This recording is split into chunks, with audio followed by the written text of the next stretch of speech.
सुप्रभात. आजचा आपण सेशन चालू करतोय आणि सुरुवातीचं अभंग आणि श्लोक सौ स्मितांजली जोगळेकर करतील. नमस्कार. जनाबाईंच्या एका अभंगाने मी सुरुवात करते.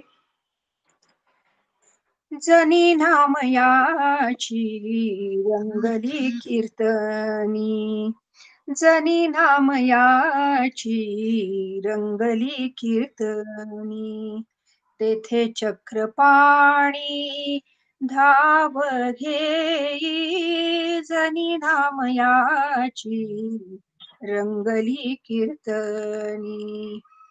मुखी हरी नाम नेत्र पैलती रे, मुखी हरी नाम नेत्र पैलती रे, देवाची पंढरी मोक्ष वाटे, देवाची पंढरी मोक्ष वाटे, मोक्ष वाटे.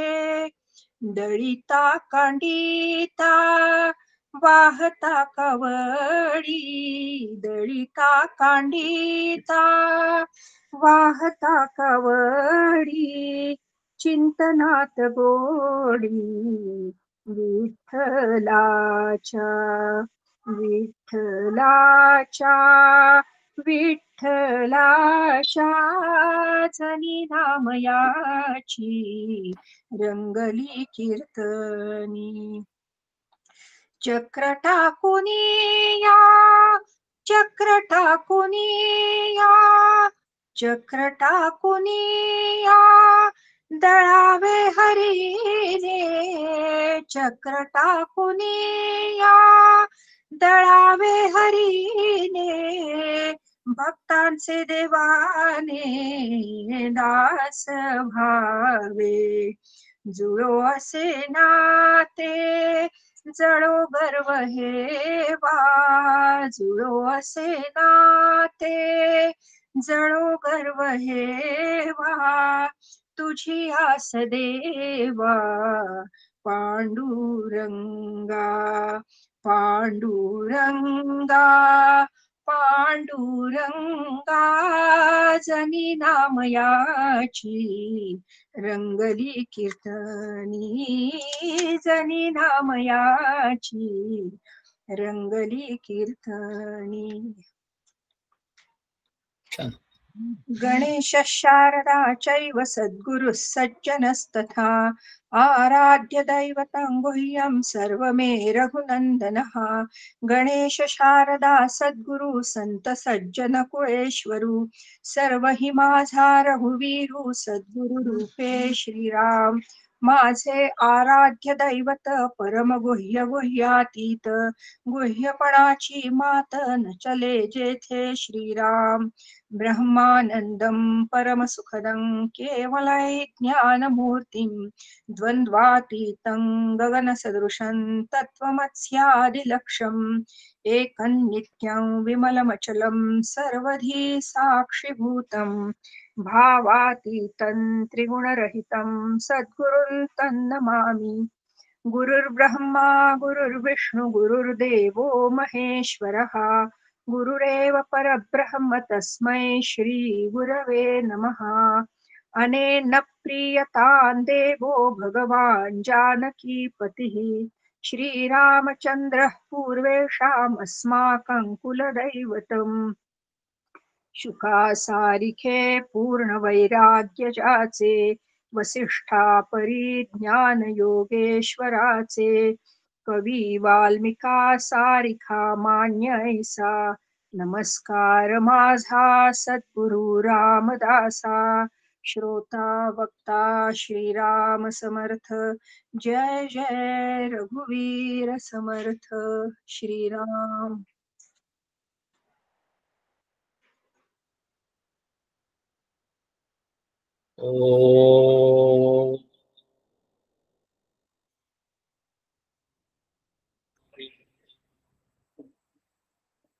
ओम सहना भवतु सहनौ भुनक्तु सह वीर्यं कर्वावहै तेजस्विनावधीतमस्तु मां विद्विषावहै। ओम शांति शांति शांति। सदाशिवसमारम्भां शङ्कराचार्यमध्यमाम् अस्मदाचार्यपर्यन्तां वन्दे गुरुपरम्पराम्। श्रुतिस्मृतिपुराणानाम् आलयं करुणालयं नमामि भगवत्पादं शङ्करं लोकशङ्करम्। शङ्करं शङ्कराचार्यं केशवं बादरायणं सूत्रभाष्यकृतौ वन्दे भगवन्तौ पुनः पुनः। ईश्वरो गुरुरात्मेति मूर्तिभेदविभागिनी व्योमवद्व्याप्तदेहाय दक्षिणामूर्तये नमः।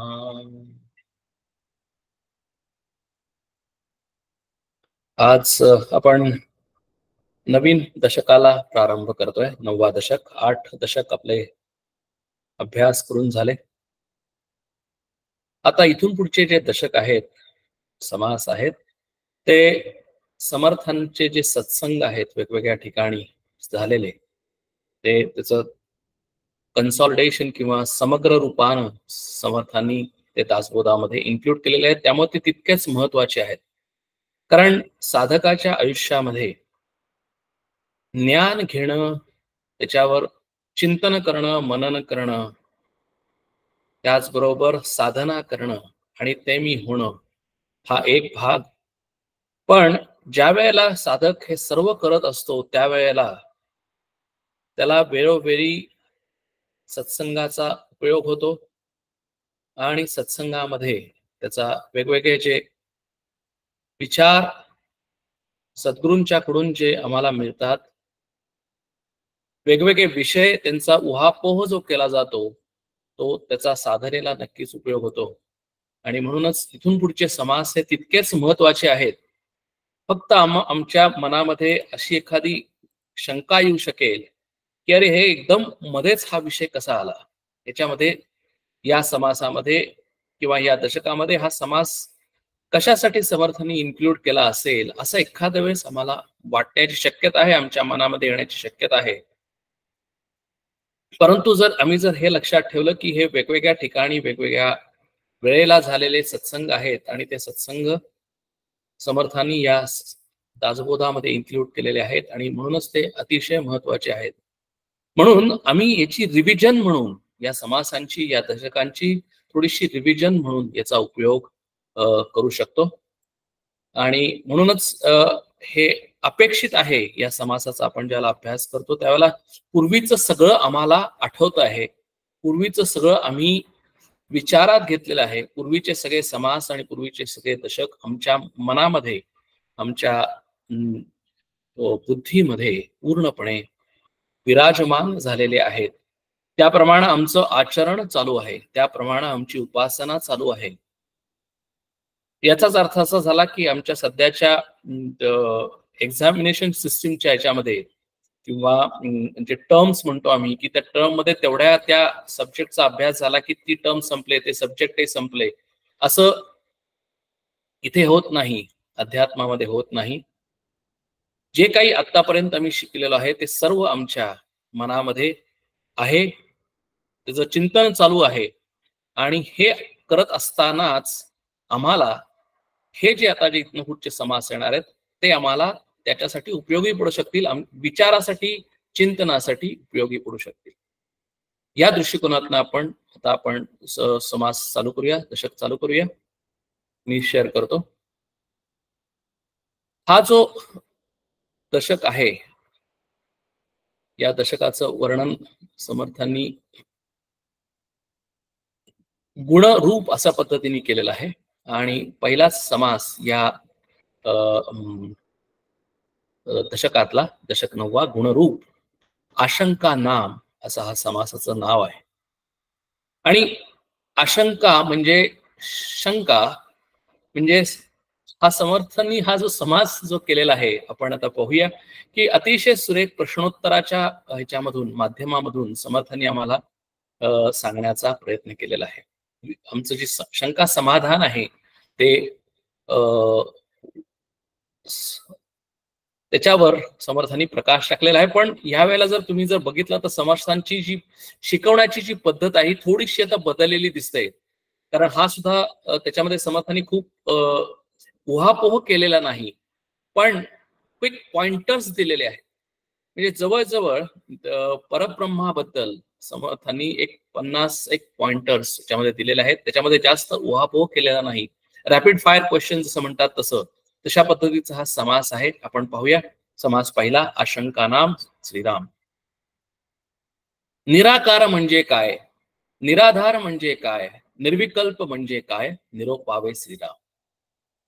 म्हणजे श्रोता विचारतो, शिष्य विचारतो की निराकार म्हणजे काय, निराधार म्हणजे काय आणि निर्विकल्प म्हणजे काय, मला सांगावं. म्हणजे 3 प्रश्न विचारलेले आहेत, 3 शंका विचारलेल्या आहेत. अर्थातच या शंकेवरून, या प्रश्नांवरून आपल्या सर्वांच्या लक्षात आलं असेल की हे जे वर्णन आहे हे परब्रह्माचं वर्णन आहे आणि परब्रह्मा संदर्भात हे प्रश्न विचारलेले आहेत. या शंका परब्रह्मा संदर्भात विचारलेल्या आहेत. त्याला समर्थ उत्तर देतात. निराकार म्हणजे आकार नाही, निराधार म्हणजे आधार नाही, निर्विकल्प म्हणजे कल्पना नाही, परब्रह्मासी श्रीराम. म्हणजे हा अशा पद्धतीने हा सगळा समास आहे की 3 प्रश्न विचारलेले आहेत, 3 शंका विचारलेल्या आहेत आणि त्याच्यावर समर्थांनी त्याचं उत्तर जस्ट एक पॉइंटर म्हणून दिलेलं आहे की जेणेकरून आम्ही साधकांनी त्याच्यावर विचार करावा आणि जे आतापर्यंत जे झालेलं जे समर्थांनी परब्रह्माचं वर्णन केलेलं असेल, विवेचन केलेलं असेल, ते लगेच आम्हाला आठवावं, आम्हाला ते आमच्या मनामध्ये ते धारण व्हावं, ते रिफ्लेक्ट व्हावं, यासाठी हा समास आहे. आपल्याला समर्थांनी सांगितलेलंच आहे की परब्रह्म कसं आहे तर त्याला आकार नाही, त्याला कुठलाही आकार नाही. म्हणजे ते परब्रह्म वर्तुळाकार नाही, चौकोनी नाही, षटकोनी नाही आणि म्हणूनच त्याला निराकार असं म्हटलेलं आहे. आणि म्हणूनच निराकार नसल्यामुळे बघा मजा अशी आहे की त्याला आकार नाही असं ज्या वेळेला आम्ही म्हणतो त्यावेळेला ते कुठलाही आकार धारण करू शकतं असा त्याचा गूढार्थ होऊ शकेल किंवा असं त्याचं विवेचन होऊ शकेल. म्हणजे जरी परब्रह्माला कुठलाही आकार नाही पण ते कुठलाही आकार घेऊ शकतं. म्हणजे थोडक्यात काय की जर हे माझ्या देहामध्ये जर परब्रह्म पूर्णपणे आकंठ जर असेल तर त्याला या देहाचा आकार मिळू शकतो. ते जर परब्रह्म कुत्र्याच्या शरीरामध्ये आकंठ असेल, आत बाहेर असेल तर ते परब्रह्म त्या कुत्र्याचा आकार घेऊ शकतो. हीच जर आम्ही एक्सटेंड केलं तर या सृष्टीमध्ये जे जे काही आकार आहे, जे जे काही आकार आम्हाला डोळ्याला दिसू शकतात आणि जे जे काही आकार आमच्या डोळ्याला दिसत नाहीत किंवा जे आकारांनी धारण केलेलं नाही त्या सगळ्यांना व्याप्त करणारं परब्रह्म आहे असा याचा अर्थ आहे. म्हणजे निराकार म्हणजे आकार नाही, पण जे जे काही आम्हाला आकार दिसतो तो आकार घेण्याची क्षमता या परब्रह्मामध्ये आहे. निराधार म्हणजे आधार नाही, म्हणजे काय तर परब्रह्माला कुणाचा आधार लागत नाही. या जगामध्ये आम्हाला प्रत्येक गोष्टीला, प्रत्येक वस्तूला काहीतरी आधार लागतो, फाउंडेशन लागतं. म्हणजे जर आम्हाला जर घर उभं करायचं असेल तर आम्हाला फाउंडेशन म्हणजे पाया लागतो आणि पाया हा आमच्या घराला आधार आहे. मी जर या जन्मामध्ये आलो असेल तर मला आधार कोण आहे तर मला आधार माझे आई वडील आहेत आणि त्यांना आधार त्यांचे आई वडील आहेत. अशा पद्धतीने आम्ही फॅमिली ट्री करतो. म्हणजे आम्हाला तो आधार आहे. आम्हाला ज्या वेळेला जीवनामध्ये जगत असताना वेगवेगळ्या गोष्टींचा आधार लागतो, संपत्तीचा आधार लागतो. म्हणजे आम्हाला बरं वाटतं, माझ्या खिशामध्ये पैसे आहेत, बँक बॅलन्स चांगला आहे, त्या बँक बॅलन्सचा, त्या पैशाचा मला आधार आहे. म्हणजे ज्या ज्या गोष्टीचा मला आधार आवश्यक आहे या व्यवहारामध्ये, पण इथे तर म्हणतात की निराधार म्हणजे आधार नाही, म्हणजे परब्रह्माला कुठलाही आधार लागत नाही. नवे नवे परब्रह्म हेच या सगळ्या सृष्टीचा आधार आहे. आधार म्हणजे पाया आहे, अधिष्ठान आहे. म्हणजे परब्रह्म आहे म्हणून हे सर्व आहे. परब्रह्म नाही असं कधीही होत नाही. आणि म्हणूनच परब्रह्म म्हणजे सर्व गोष्टींचा आधारभूत आहे. म्हणून इथे म्हणलं की निराधार म्हणजे आधार नाही. निर्विकल्प म्हणजे कल्पना नाही. आमच्या डोक्यामध्ये प्रत्येक वस्तूची कल्पना असते, आमच्या माणसाची कल्पना असते, नवे नवे आमच्याबद्दल सुद्धा कल्पना असते. आणि आमची कल्पना, माझ्याबद्दलची कल्पना आणि माझी इतरांबद्दलची कल्पना ह्याच्यामध्ये बराच फरक असतो. त्या कल्पना सुद्धा वेगवेगळ्या चेंज होतात. म्हणजे कल्पनेनी आम्ही जगतो. आम्ही प्रत्येकाला म्हणजे प्रत्येक वस्तूला, प्रत्येक माणसाची कल्पना करतो. प्रत्येक माणसाला म्हणतो की हा असाच आहे, हा तसाच आहे. म्हणजे थोडक्यात काय की हा माणूस रागीट आहे, ही कल्पना आहे. तो खरोखर रागीट आहे की नाही आम्हाला माहिती नाही. कारण त्याच माणसाला जर दुसऱ्या माणसाने विचारलं की तो माणूस कसा आहे, तर तो म्हणेल तो माणूस आनंदी आहे. म्हणजे एकाच माणसाबद्दल दोन माणसांच्या वेगवेगळ्या कल्पना आहेत. अशा आम्ही कल्पना करूनच आम्ही या जगामध्ये जगतो. पण इथे म्हणतात की परब्रह्म ही कल्पना नाही. परब्रह्माची सांगण्याचा उद्देश, परब्रह्माची कल्पना करता येत नाही. कारण परब्रह्माची कल्पना करण्यासाठी आम्हाला काहीही अवेलेबलच नाही. म्हणजे काय, कल्पना करण्यासाठी आम्हाला दुसरी एक वस्तू पाहण्यासाठी पाहिली तरच आम्हाला कल्पना करता येते. म्हणजे हा माणूस रागीट आहे, म्हणजे राग म्हणजे काय हे आम्हाला कळल्याशिवाय आम्हाला तो माणूस रागीट आहे हे कल्पना करताच येणं शक्य नाही. जर आम्ही राग जर पाहिला नाही तर आम्ही तो माणूस रागीट आहे असं म्हणू शकणार नाही. म्हणून परब्रह्म हे कुणीही पाहू शकत नसल्यामुळे परब्रह्माची जाणीव होऊ शकते, पण परब्रह्म पाहता येत नाही आमच्या या डोळ्यांनी. म्हणजे या सृष्टीमध्ये असलेल्या ज्या कुठल्याही ज्ञानेंद्रियांनी त्या परब्रह्माचा अनुभव घेता येत नाही. म्हणून त्या परब्रह्माची कल्पना करता येत, म्हणून त्याला कल्पनेच्या अतीत असं म्हणलेलं आहे. आणि म्हणूनच निर्विकल्प म्हणजे कुठलीही कल्पना नव्हे, तो फक्त अनुभव घेण्याचा विषय. म्हणून आम्ही नेहमी म्हणतो की परब्रह्म शब्दांनी वर्णन करून सांगता येत नाही, पण शब्दांनी वर्णन करून सांगितल्यानंतर शब्दांच्या पलीकडे असलेला जो अर्थ आहे तो अर्थ आम्हाला मनामध्ये कळतो, त्याची जाणीव होते, ते परब्रह्म आहे. म्हणून परब्रह्म आम्हाला शब्दामध्ये सांगता येत नाही, म्हणून त्याची कल्पना करता येत नाही. निरामय म्हणजे काय, निराभास म्हणजे काय, निरावयव म्हणजे काय, मज निरोपावे श्रीराम. परत पुढचे 3 प्रश्न आले की निरामय म्हणजे काय, निराभास म्हणजे काय आणि निरावयव म्हणजे काय. समर्थ सांगतात की निरामय म्हणजे जळमय नाही, निराभास म्हणजे भासची नाही, निरावयव म्हणजे अवयव नाही, परब्रह्माचे श्रीराम. सृष्टीचं ज्यावेळेला प्रलय होतो त्यावेळेला सृष्टीमध्ये पूर्णपणे सृष्टी जलमय होते. आणि जलमय झाल्यामुळे, कारण आपल्याला आता सुद्धा माहितीये की पृथ्वीमध्ये 3/4 पाणीच आहे, पाण्या व्यतिरिक्त काही नाही. जर आपण जर पृथ्वीचं जमीन आणि पाणी याचा जर आपण पाहिलं तर 3/4 वॉटर आहे. आणि म्हणून पृथ्वीचा रंग हा आकाशातून निळा दिसतो. मग निरामय म्हणजे जळमध्ये नाही, म्हणजे परब्रह्म हे जळामध्ये सुद्धा नाही. म्हणजे निराभास म्हणजे भासच नाही, म्हणजे कुठलाही भास नाही. परब्रह्म हे भासयुक्त नाही, कुठलाही भास नाही. निरावयव म्हणजे अवयव नाही, म्हणजे आम्हाला जसे वेगवेगळे अवयव आहेत आणि आम्ही म्हणतो की हा माणसाला 2 हात आहेत, 2 कान आहेत, अशा पद्धतीचे अवयव आहेत, त्याला कुठलेही अवयव नाही. म्हणजे त्याला आकार नाही, त्याला कुठलाही अवयव नाही.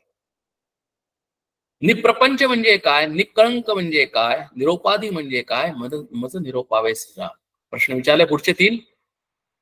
समर्थ सांगतात की निप्रपंच म्हणजे प्रपंच नाही, निकळंक म्हणजे कळंक नाही, निरोपाधी म्हणजे उपाधी नाही, परब्रह्मासी सदा. या सृष्टीमध्ये प्रपंच म्हणजे माझा प्रपंच, आम्ही जो प्रपंच म्हणतो की मी प्रापंचिक आहे, मी गृहस्थाश्रमी आहे, म्हणून माझ्या पाठीमागे प्रपंच लागलेला आहे. तो प्रपंच इथे अपेक्षित नाही. तो प्रपंच म्हणजे संसार, आणि संसार म्हणजे जन्म आणि मृत्यू. आणि इथे येऊन जे जे काही आम्ही व्यवहार करतो तो सगळ्यांना आम्हाला पाठीमागे लागलेला तो संसार आहे. म्हणजे कुठलाही ब्रह्मचारी असेल, गृहस्थाश्रमी असेल, वानप्रस्थाश्रमी असेल किंवा संन्यासाश्रमी असेल, सगळ्यांनाच तो संसार आहे. आणि या संसारामध्ये आम्ही आहोत, कारण का आम्ही मायेमध्ये आहोत म्हणून आम्ही आकारयुक्त आहोत, मायेमध्ये आहोत म्हणून आम्ही गुणयुक्त आहोत, म्हणून आम्हाला 3 सत्व रजतम गुण आहेत. आणि आम्हाला सत्व रजतम गुण असल्यामुळे आमचा एक स्वभाव, युनिक स्वभाव आहे. आणि या युनिक स्वभावामुळे आमच्यासाठी हा संसार आहे. हा संसार म्हणजे जसं माझा स्वभाव आहे तसा माझा संसार आहे. बघा, म्हणजे जसं मी विचार करतो, जशी ही सृष्टी आहे तशी तशी तशी माझ्यासाठी सृष्टी आहे. म्हणजे युधिष्ठिराला प्रश्न विचारला की अरे या सृष्टीमध्ये एखादा वाईट माणूस शोधून आण, आणि दुर्योधनाला प्रश्न विचारला की अरे या सृष्टीमध्ये एखादा चांगला माणूस शोधून आण. दोघंही हात हलवत परत आले, कारण का की त्यांच्या दृष्टीने, युधिष्ठिराच्या दृष्टीने कोण वाईट माणूसच या प्रपंचामध्ये, या संसारामध्ये अस्तित्वात नाही. आणि दुर्योधनाच्या मते कुठलाही एकही माणूस, चांगला माणूस अवेलेबल नाही, सृष्टीमध्ये नाही. म्हणजेच काय, जसा मी आहे तसं मला सगळा संसार आहे. जसं मी आहे, माझा स्वभाव आहे, तसं मला सगळा प्रपंच आहे. मग परब्रह्माला प्रपंच का नाही? जरी परब्रह्म हे या सगळ्या संसाराचं अधिष्ठान आहे, पण ते पद्मपत्र विभाम बसा अशा पद्धतीने ते कसं आहे, निसंग आहे. ते कुठल्याही प्रपंचामधल्या गोष्टीशी संग नाही, म्हणजे त्याच्यामध्ये कॉन्टॅक्ट नाही. जे आपण ज्याला म्हणतो की वायरलेस कनेक्शन. प्रपंचामध्ये, या संसारामध्ये, या प्रपंचातल्या सृष्टीतल्या वस्तूंची आणि परब्रह्माशी कुठलाही कॉन्टॅक्ट नाही. पण कॉन्टॅक्ट नसताना सुद्धा तो पाया आहे, म्हणून ते निसंग आहे. आणि म्हणून आम्हाला साधकाला जर खरोखर जर अध्यात्म आणि परमार्थ जर करायचा असेल, तर 15व्या अध्यायामध्ये आम्हाला भगवंतांनी सुद्धा सांगितलं की असंग शस्त्रेण दृढेन चित्वा, की हा जो संसार आहे, हा संसार वृक्ष जो आहे, अश्वत्थ वृक्ष जो आहे, तो आम्हाला सगळ्यांना पाठीमागे लागलेला आहे. आणि तो अश्वत्थ वृक्ष उलटा आहे, म्हणजे वरती मूळ आहे आणि खाली फांद्या आहे. असा हा उलटा विचित्र वृक्ष आहे. असा विचित्र वृक्ष काय आहे, तर भगवंत म्हणतात की मी या सगळ्या वृक्षाचा मूळ आहे. आणि मी ऊर्ध्व असल्यामुळे, मी मूळ असल्यामुळे, त्या वृक्षाचं मूळ मी असल्यामुळे ते मूळ वरती आहे. आणि माझ्यापेक्षा कुणीही श्रेष्ठ नाही. माझ्यापासून जे जे काही होईल, माझ्या अधिष्ठानामुळे जे जे काही होईल, ते माझ्यापेक्षा ऊर्ध्वगामी नाही, तर अधपतनादी असेल. म्हणूनच तो वृक्ष हा अधपतन असल्यामुळे खाली दाखवलेला आहे, उलट्या डिरेक्शनला दाखवलेला आहे. आणि मग तो वृक्ष म्हणजे फांद्या, वृक्ष म्हणजे हे आम्ही सगळे माणसं, सगळ्या जीवयोनी, पशु पक्षी मनुष्य, हे सगळं या मुळापासून खाली आहे, म्हणजे भगवंतापासून अधपतित झालेलं आहे. आणि म्हणून आम्हाला काय करायचं आहे, तर आम्ही भगवंतापासून, मुळापासून अधपतन आमचं झालेलं असल्यामुळे आम्हाला जर तो संसार वृक्ष जर छेदून काढायचा असेल, या संसारातून आणि प्रपंचातून जर बाहेर पडायचं असेल, तर आम्हाला त्या परब्रह्मासारखं निसंग झालं पाहिजे, उपाधी रहित झालं पाहिजे, त्याच्यामध्ये कुठलाही कळंक नसला पाहिजे. म्हणून तिन्ही प्रश्न एका छान मण्यामध्ये ओल्यासारखे, निप्रपंच म्हणजे प्रपंच नाही, निकळंक म्हणजे कळंक नाही, निरोपाधी म्हणजे उपाधी नाही. म्हणजे साधकासाठी उपदेश काय आहे इथे, की अरे परब्रह्म म्हणजे कुठलाही संसार नाही, परब्रह्मामध्ये कुठलाही कळंक नाही, म्हणजे कलंक नाही, म्हणजे परब्रह्म हे अतिशय शुद्ध आहे, ते कुठल्याही परिस्थितीत मलिन नाही आणि उपाधी रहित असल्यामुळे परब्रह्म हे उपाधी रहित आहे तसंच आहे. आणि म्हणून मी काय केलं पाहिजे, तर मी परब्रह्मासारखं होण्यासाठी, परब्रह्म स्वरूप होण्यासाठी, परब्रह्माशी एकरूप होण्यासाठी मी सुद्धा माझं जे अधःपतन झालेलं आहे ते अधःपतन होऊन मी ऊर्ध्वगामी माझा प्रवास चालू केला पाहिजे. म्हणून भगवंत म्हणतात की उद्धरेत आत्मना आत्मानम, तुझा तूच उद्धार कर, दुसरा कोणीही उद्धार करणार नाही.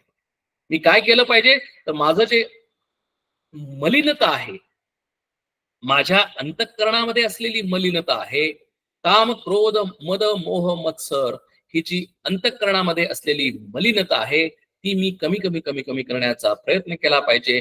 म्हणजे मी सुद्धा निष्कळंक म्हणजे कळंक नाही, मी सुद्धा स्वच्छ शुद्ध परमार्थासारखा परब्रह्मासारखा मी सुद्धा होईल.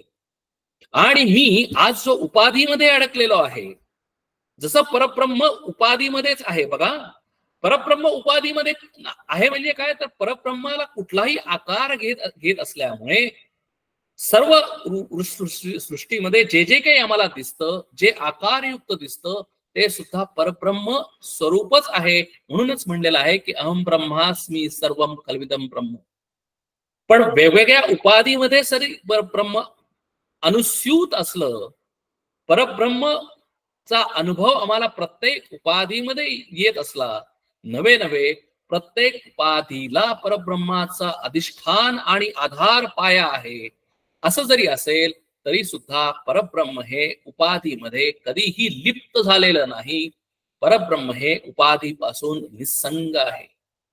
आणि म्हणून आम्ही सुद्धा जर परब्रह्म स्वरूप व्हायचं असेल, आम्हाला सुद्धा ती निरतिशय आनंदाची प्राप्ती व्हायची असेल, आमच्या सर्व दुःखांचा निराश जर व्हायचा असेल, तर आम्ही या उपाधीमध्ये असतानाच, या शरीरामध्ये असतानाच आम्ही हे शरीर सोडलं पाहिजे. म्हणजेच आम्ही या शरीराचा निराश केला पाहिजे. म्हणजेच शरीराचा नाश नाही, शरीराचा निराश. म्हणजे काय, तर नाश म्हणजे हनन क्रिया आहे, शरीर सोडायचं नाहीये. शरीर आम्हाला कधीतरी सोडायला लागणार आहे. ती प्रोसेस आमची माया किंवा आमची जगदंबा करत राहील, प्रकृती करत राहील. आम्हाला या प्रकृतीमध्ये असतानाच, या मायेमध्ये असतानाच, या शरीरामध्ये असतानाच त्या उपाधीपासून वेगळं राहण्याचा प्रयत्न करायचा आहे. उपाधीला चिकटायचा प्रयत्न करायचा नाही. उपाधीला चिकटणं म्हणजे उपाधीचे जे सगळे गुणधर्म आहेत ते आमच्यावर येतात. जर शरीराला रोग असेल तर मी रोगी होतो, माझं एकदम चेहरा बारीक होतो, मी सारखा काळजी करायला लागतो की अरे मला काहीतरी रोग झालेला आहे, टेम्परेचर आलेलं आहे, मला व्हायरल इन्फेक्शन झालेलं आहे. इन्फेक्शन झालेलं आहे बरोबर आहे, टेम्परेचर आलेलं आहे बरोबर आहे, पण ते शरीराला आहे. शरीराला जर असं असेल तर शरीराला गोळ्या दिलेल्या आहेत, त्या गोळ्या घ्या आणि शांतपणाने बसा, ऑटोमॅटिकली तुमचा रोग निघून जाईल. पण आम्ही जर त्या शरीराशी एकरूप झालो तर आम्ही लगेच काळजी करायला लागतो की रे माझा कमी कसा होईल, माझा ताप का कमी होत नाही, मला खोकला आलेला आहे मला, आणि आम्ही लगेच इतकी काळजी करायला लागतो. हा प्रॉब्लेम आहे. म्हणून आम्हाला शास्त्रामध्ये सूचना दिलेली आहे की तुम्ही उपाधीमध्ये असतानाच तुम्ही उपाधीपासून निसंग राहण्याचा प्रयत्न करा. त्यासाठी लागणाऱ्या सर्व गोष्टी करा. आम्हाला उपाधीमध्येच आहे म्हणजे आम्ही या शरीरामध्येच आहे म्हणजे आम्हाला जेवण घेतलंच पाहिजे, कारण हा उपाधी असलेला देह, हा अन्नमय कोश मला जर पोसायचा असेल, त्याचं जर वर्धन करायचं असेल तर मला अन्न खाणं अपेक्षित आहे. पण अन्न मी चुकतो कुठे, तर मी त्या अन्न नुसतं खात नाही, तर अन्न मला आवड आणि निवड, लाईक्स अँड डिसलाईक्स, हे अन्न मला आवडतं आणि हे अन्न मला आवडत नाही, ह्यासाठी माझा सर्व प्रयत्न चालू असतो. त्यामुळे मी उपाधीमध्ये अडक, या शरीरामध्ये अडक. आणि म्हणून आम्हाला नेहमी उपाधीमध्ये असल्यामुळे सुखदुःखांचा अनुभव येतो. आम्ही त्या उपाधीशी तादात्म्य झाल्यामुळे सुखदुःखांचा अनुभव येतो. जे शरीराचे गुणधर्म आहेत ते माझ्यावर येतात आणि मी सुद्धा सुखी आणि दुःखी होतो. कारण ज्या वेळेला शरीराला ताप येतो त्यावेळेला मला दुःख होतं, शरीर तापातनं मुक्त होतं त्यावेळेला मी सुखी होतो. इथे म्हणतात की जर ते परब्रह्माचा आनंद मिळवायचा असेल, परब्रह्म स्वरूप व्हायचं असेल, निरतिशय आनंदस्य प्राप्ती आणि अत्यंत दुःख निवृत्ती हा जर अनुभव जर मला पाहिजे असेल तर माझा प्रपंचामध्ये असतानाच सुटला पाहिजे. मी उपाधीमध्ये असतानाच मी उपाधीच्या पलीकडे गेलं पाहिजे. आणि ही साधना आहे, ही साधनेची व्हिजन आहे. आपण मागच्या वेळेला बघितलेलं आहे अनेक सेशन्स मध्ये की जोपर्यंत आम्हाला ही अध्यात्माची आणि परमार्थाची ज्याला व्हिजन कळत नाही तोपर्यंत आम्ही कितीही साधना करा, कितीही उपासना करा, आमच्या आयुष्यातली दुःख कधीही कमी होणार नाही. निरोपम्य म्हणजे काय, निरालंब म्हणजे काय, निरापेक्षा म्हणजे काय, मज निरोपावेस. 3 प्रश्न पुढचे विचारले श्रोत्यांनी. समर्थ म्हणतात की निरोपम्य म्हणजे उपमा नाही, निरालंब म्हणजे अवलंबन नाही, निरापेक्षा म्हणजे अपेक्षा नाही, परब्रह्माशीच. आता बघा परत एकदा की परब्रह्माला कुणाचीही उपमा देता येत नाही. आपण मराठीमध्ये शिकलेलो आहे की उपमा अलंकार सारखा जसा जेवी समगत परिसमा.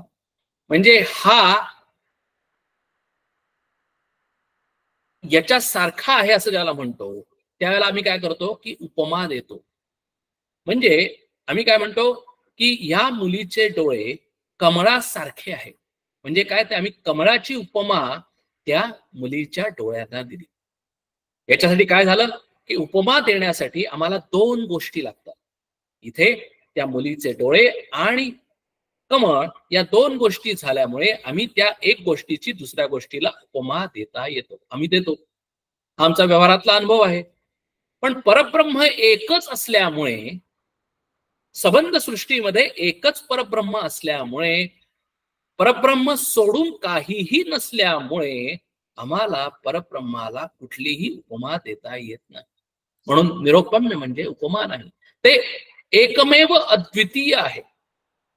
आणि म्हणून शास्त्रामध्ये अध्यात्मामध्ये सगळ्यात प्रॉब्लेम कुठे आहे की मला परब्रह्म समजून द्यायचं आहे, पण परब्रह्माची शब्दातून मी कितीही सांगू शकलो की अरे तो आकाशासारखा आहे, अरे तो वायू सारखा आहे असं मी सांगतो, पण याचा अर्थ ते परब्रह्म नव्हे. मी फक्त उपमा देऊन, व्यवहारातल्या उपमा देऊन त्याच्या जवळ जाण्याचा प्रयत्न करतो. याच्या व्यतिरिक्त त्या उपमेला काहीही अर्थ नाही. म्हणजे आम्हाला शब्दाच्या पलीकडचं समजून घ्यायचं आहे, पण शब्दातून सांगायचं आहे. हा परमार्थामधला एक मोठा अडसर आहे. आणि हे ज्यावेळेला आम्ही समजून घेतो त्यावेळेला आम्हाला लक्षात येतं की परब्रह्म हे उपमा रहित आहे, कारण ते एकच आहे. परब्रह्माचं अवलंबन नाही, म्हणजे परब्रह्म कुणावरही अवलंबून नाही. परब्रह्म स्वयंभू आहे. आम्हाला व्यवहारामध्ये अनेक वेळेला वेगवेगळ्या गोष्टींवर आम्ही अवलंबून राहतो, अवलंबन देता येतं. पण इथे परब्रह्माला कुणीही, तो स्वतः स्वयंभू असल्यामुळे, परब्रह्मावर सगळ्या गोष्टी अवलंबून असल्यामुळे, परब्रह्म सगळ्याला आधार देत असल्यामुळे, परब्रह्म हे इंडिपेंडंट असल्यामुळे परब्रह्म हे कुणावरही अवलंबून नाही. बघा, आणि म्हणून ज्या ज्या काही गोष्टी आम्हाला पाहता येतात, अनुभवता येतात या सृष्टीमध्ये, या सगळ्या परब्रह्म आहेत म्हणून त्या आहेत. परब्रह्म हे कुणावरही अवलंबून नाही. परब्रह्म ही एकच गोष्ट अशी आहे की जी इंडिपेंडंट आहे आणि बाकीच्या सर्व गोष्टी या डिपेंडंट आहे. निरापेक्षा म्हणजे अपेक्षा नाही. परब्रह्माची कुणाकडूनही काहीही अपेक्षा नाही. आम्हाला आमच्या जीवनामध्ये जगत असताना अनेक अपेक्षा असतात. कुणाकडून, दुसऱ्याकडून अपेक्षा असतात, माझ्याकडून अपेक्षा असतात. यांनी असं वागावं, त्यांनी तसं वागू नये, माझा स्वभाव असा आहे, माझा स्वभाव असा असू नये, मी असं करावं, मी असं करू नये. या ज्या सगळ्या अपेक्षा आहेत, या अपेक्षा कुठून आलेल्या आहेत? या मनाच्या दोषामुळे आलेल्या आहेत. मनामध्ये वृत्ती उठते, मनामध्ये या सगळ्या गोष्टी, कल्पना, अपेक्षा, वृत्ती, विचार, थॉट येतात. पण परब्रह्मामध्ये हे मनाच्या पलीकडे असल्यामुळे त्याच्यामध्ये कुठल्याही अपेक्षा नाहीत, त्याच्यामध्ये कुठलेही विचार नाहीत, त्याच्यामध्ये कुठलेही थॉट्स नाहीत. म्हणून निरापेक्षा म्हणजे अपेक्षा नाही, परब्रह्मासी स्थिता. निरंजन म्हणजे काय, निरंतर म्हणजे काय, निर्गुण म्हणजे काय, मज निरोपावेस. पुढचे 3 प्रश्न. निरंजन म्हणजे काय, निरंतर म्हणजे काय आणि निर्गुण म्हणजे काय. Samarth quick rapid fire question answer session आहे. निरंजन म्हणजे जनची नाही, म्हणजे आम्ही त्याला म्हणतो की हे सगळे परब्रह्माची लक्षणं आहेत, गुण म्हणलेले नाही. गुण म्हणजे त्याच्यावर ऍडजेक्टिव्ह येतं. तर परब्रह्म हे असा, अर्थात परब्रह्माला कुठली लक्षणंही नाही, पण परब्रह्म समजून घेण्यासाठी या लक्षणांचा, या शब्दांचा आम्हाला उपयोग करायला लागतो. आणि म्हणून ही या सगळ्यांना परब्रह्माची लक्षणं म्हणलेली आहे, बाकी काहीच नाही. म्हणजे निरंजन म्हणजे काय, तर काहीही जन नाही अशी जी अवस्था आहे ती म्हणजे निरंजन अवस्था. निरंतर अवस्था म्हणजे it is beyond space, beyond time, beyond objectivity. कुठल्याही परब्रह्मामध्ये कुठलंही, कारण हे जी कार्टेशियन सिस्टीम आली आमची, की बाबा इथून बेंगलोर पुणे हे 850 किलोमीटर अंतर आहे. ही जी सिस्टीम आली मेजरमेंटची, किलोमीटरची, ही अलीकडची सिस्टीम आहे. पूर्वी वेगळी सिस्टीम होती, ती पण आपण मागच्याला बघितलेली होती. म्हणजे थोडक्यात काय, की मेजरमेंटचे सिस्टीम्स आहेत ते वेगवेगळ्या नंतर आलेले आहेत. परब्रह्माला कुठलंही आम्हाला मेजर करता येत नाही. ते किती मोठं आहे, ते खूप मोठं आहे. किती मोठं आहे आम्हाला माहिती नाही. खूप मोठं असून सुद्धा ते खूप छोटंही आहे. किती छोटं आहे आम्हाला माहिती नाही. म्हणजे ते परब्रह्म हे अतिशय सूक्ष्म आहे आणि परिब्रह्म हे अतिशय व्यापक आहे. म्हणूनच त्याला परब्रह्म असं म्हटलेलं आहे. म्हणून परब्रह्म निरंतर म्हणजे अंतर नाही, ते निरंतर आहे. निर्गुण म्हणजे गुणची नाही, त्याच्यामध्ये कुठलेही गुण नाहीत. सत्व रज तम हे परब्रह्माशी आधारभूत असलेली जी माया आहे, परब्रह्माची आधारभूत असलेली जी प्रकृती आहे, तिला गुण आहेत, पण परब्रह्माला कुठलेही गुण नाही.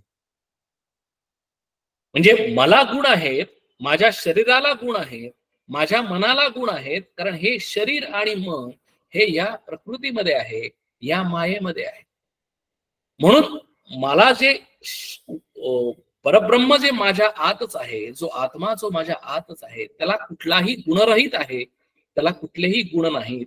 पण तो अतिशय शुद्ध असल्यामुळे जणू काही आपण बघितलेलं होतं की पंचकोशादी योगेन, म्हणजे अन्नमय कोश, प्राणमय कोश, मनोमय कोश, विज्ञानमय कोश आणि आनंदमय कोश, तो अतिशय शुद्ध आणि निर्गुण निराकार असल्यामुळे त्याच्यावरती जे जे काही आवरण आहे तशासारखा तो वाटतो. म्हणजे जे आपल्याला जे म्हणलेलं आहे की पानी रे पानी तेरा रंग कैसा, जिसमें मिलाए वो जैसा, म्हणजे पाण्यामध्ये जो रंग टाकेल तो पाण्याचा रंग होतो. तसं परब्रह्मावर जी जी काही आवरणं आलेली आहेत, कोश आलेली आहेत, म्हणजे या परब्रह्मावर कुठला कोश आलेला आहे, मनोमय कोश आलेला आहे. आणि मनामध्ये विकार आहेत, काम, क्रोध, मद, मोह, मत्सर.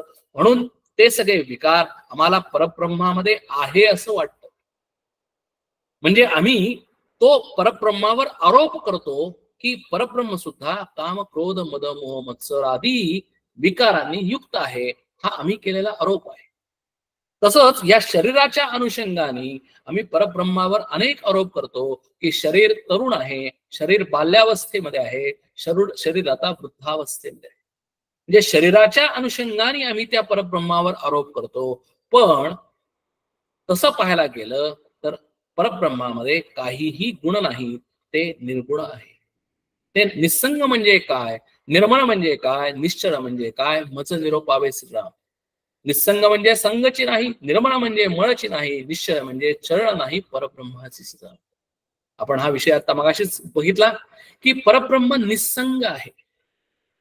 निसंग आहे म्हणजे काय, की ते माझ्या आतच आहे, पण ते माझ्या प्रकृतीला, माझ्या मायेला म्हणजेच माझ्या मनाला आणि माझ्या शरीराला अधिष्ठानभूत असल्यामुळं मी काम करू शकतो, बोलू शकतो, विचार करू शकतो, पाहू शकतो, पण ते माझ्या आत सुद्धाही निसंग आहे.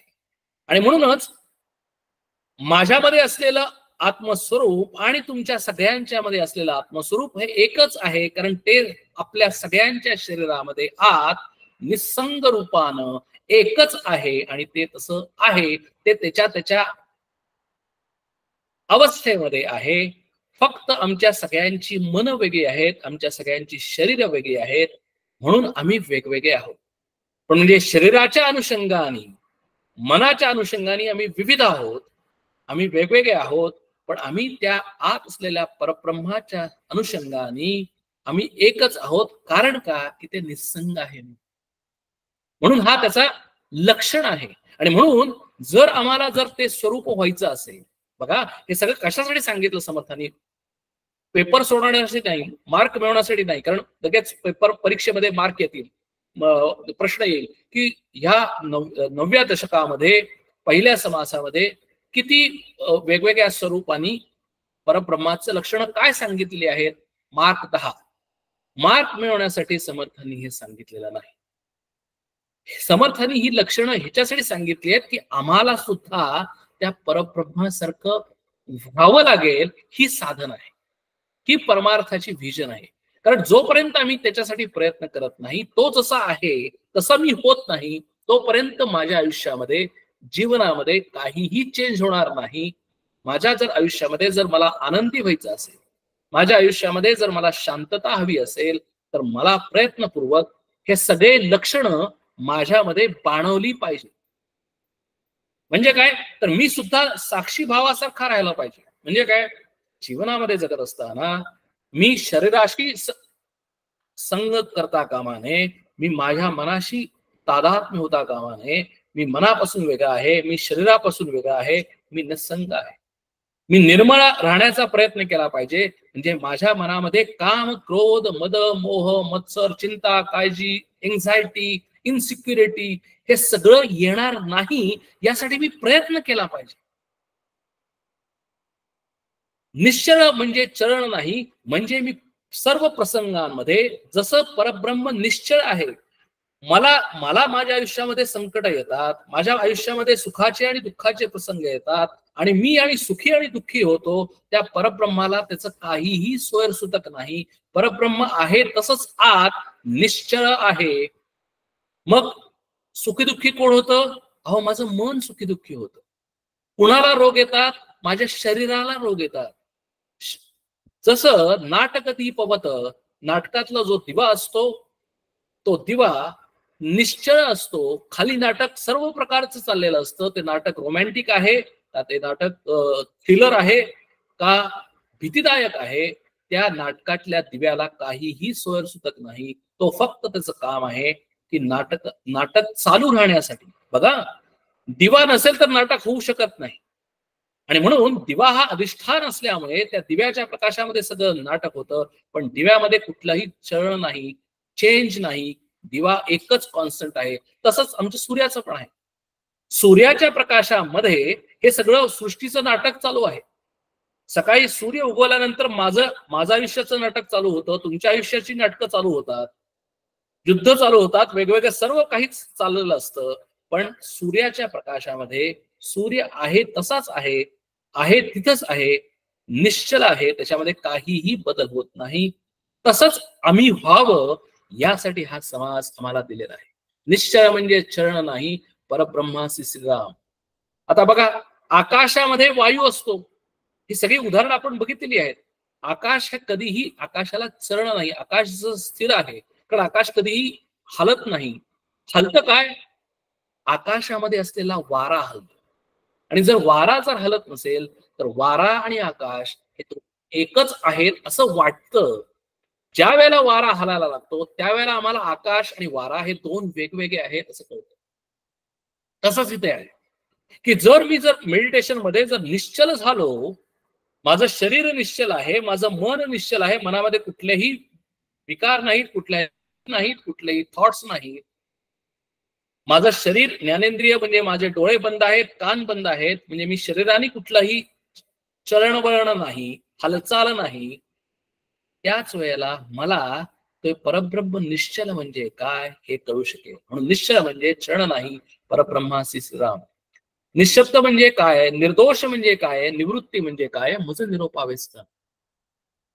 निशब्द म्हणजे शब्दही नाही, निर्दोष म्हणजे दोषची नाही, निवृत्ती म्हणजे वृत्तीच नाही, परब्रह्माची श्रीराम. बघा, म्हणजे शब्दा म्हणून आपण जे आता सुरुवातीच्या काळात जे स्तोत्र म्हणलं, दक्षिणामूर्ती स्तोत्र.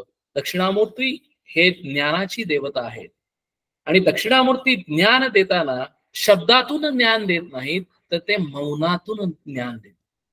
म्हणजे काय हो, कारण शब्दांनी मी आता कितीही इतक्या वेळ समजावून सांगितलं तरी सुद्धा परब्रह्माचं ते खरं वर्णन होऊ शकत नाही. कारण परब्रह्म हे शब्दामध्ये वर्णनच करता येत नाही. आणि म्हणून परब्रह्माचं जर खरं वर्णन करायचं असेल तर एवढे सगळे शब्द बोलून मी शांत बसणं आणि तुम्ही ते शब्दाच्या पलीकडे असलेला अर्थ समजावून घेणं म्हणजेच निशब्द होणं, हेच परब्रह्माशी एकरूप होणं, हेच परब्रह्म करण्यासाठी आम्हाला सांगितलेलं आहे. आणि म्हणून सांगितलं आहे की हे बघा, म्हणजे कसं आहे की ओके, मी एक उदाहरण सांगतो की आपण हे उदाहरण पूर्वी पण घेतलेलं होतं की असं मी एक वाक्य तुमच्या समोर जर उच्चारलं, शब्द उच्चारला की काल मी तुमच्या घरावरून गेलो, हा जर वाक्य जर आम्ही उच्चारलं तर हे मला कसं समजलं. जर लिटरल जर मिनिंग घेतलं, शाब्दिक अर्थ घेतला, तर मी तुमच्या घरावरून गेलो याचा अर्थ मी तुमच्या घरावर म्हणजे तुमच्या छपरावर गेलो. अपार्टमेंट असेल तर तुमच्या अपार्टमेंटच्या वरती गच्चीवर गेलो, घर असेल तर घराच्या गच्चीवर गेलो आणि घराच्या गच्चीवरून चालत गेलो, असा शब्दार्थ झाला. पण ज्या वेळेला मी असं वाक्य उच्चारतो की अरे मी तुमच्या घरावरून गेलो, त्यावेळेला तुम्हाला समजतं काय, तुम्हाला जे समजायचं ते समजतं, ते शब्दात सांगता येत नाही. म्हणजे शब्दाच्या पलीकडे तुम्हाला समजतं की अरे हा घरावरून गेला म्हणजे माझ्या घरासमोरून गेला. आणि तेच ही पेडागॉजी आहे. हे परमार्थामध्ये परब्रह्म सांगण्याची पद्धत काय आहे की शब्दांनी मी सांगतो, पण शब्दांनी सांगता येत नाही. तुम्ही ते समजून घेणं अपेक्षित आहे की मी हे जे सगळे शब्द बोलतो या शब्दांच्या आधाराने मी विवेचन करण्याचा प्रयत्न करतो, पण त्यांनी खरोखर परब्रह्म सांगता येत नाही.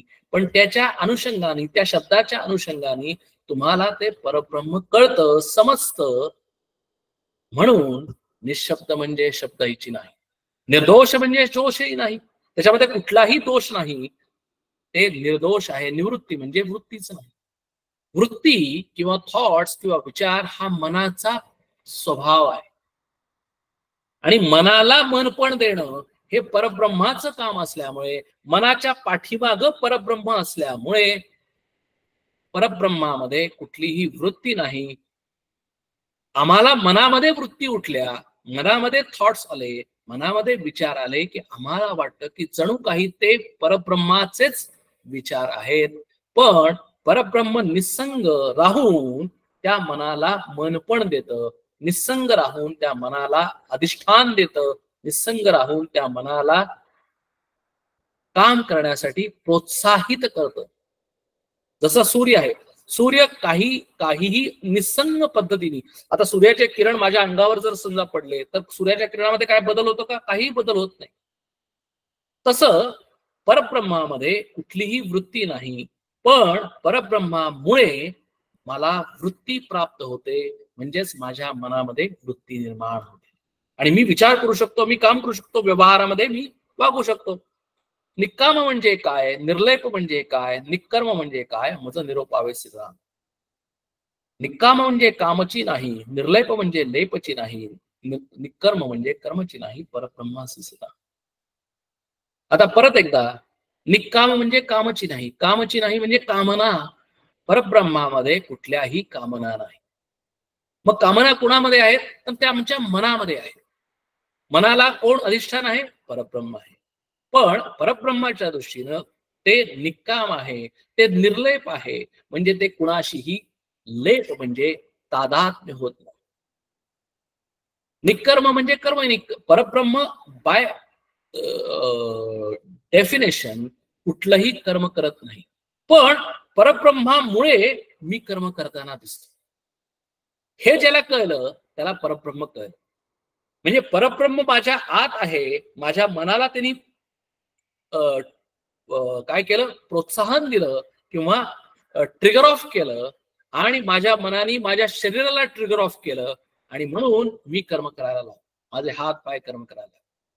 पण परब्रह्म स्वतः काहीही कर्म करत नाही, हे परब्रह्माचं लक्षण आहे.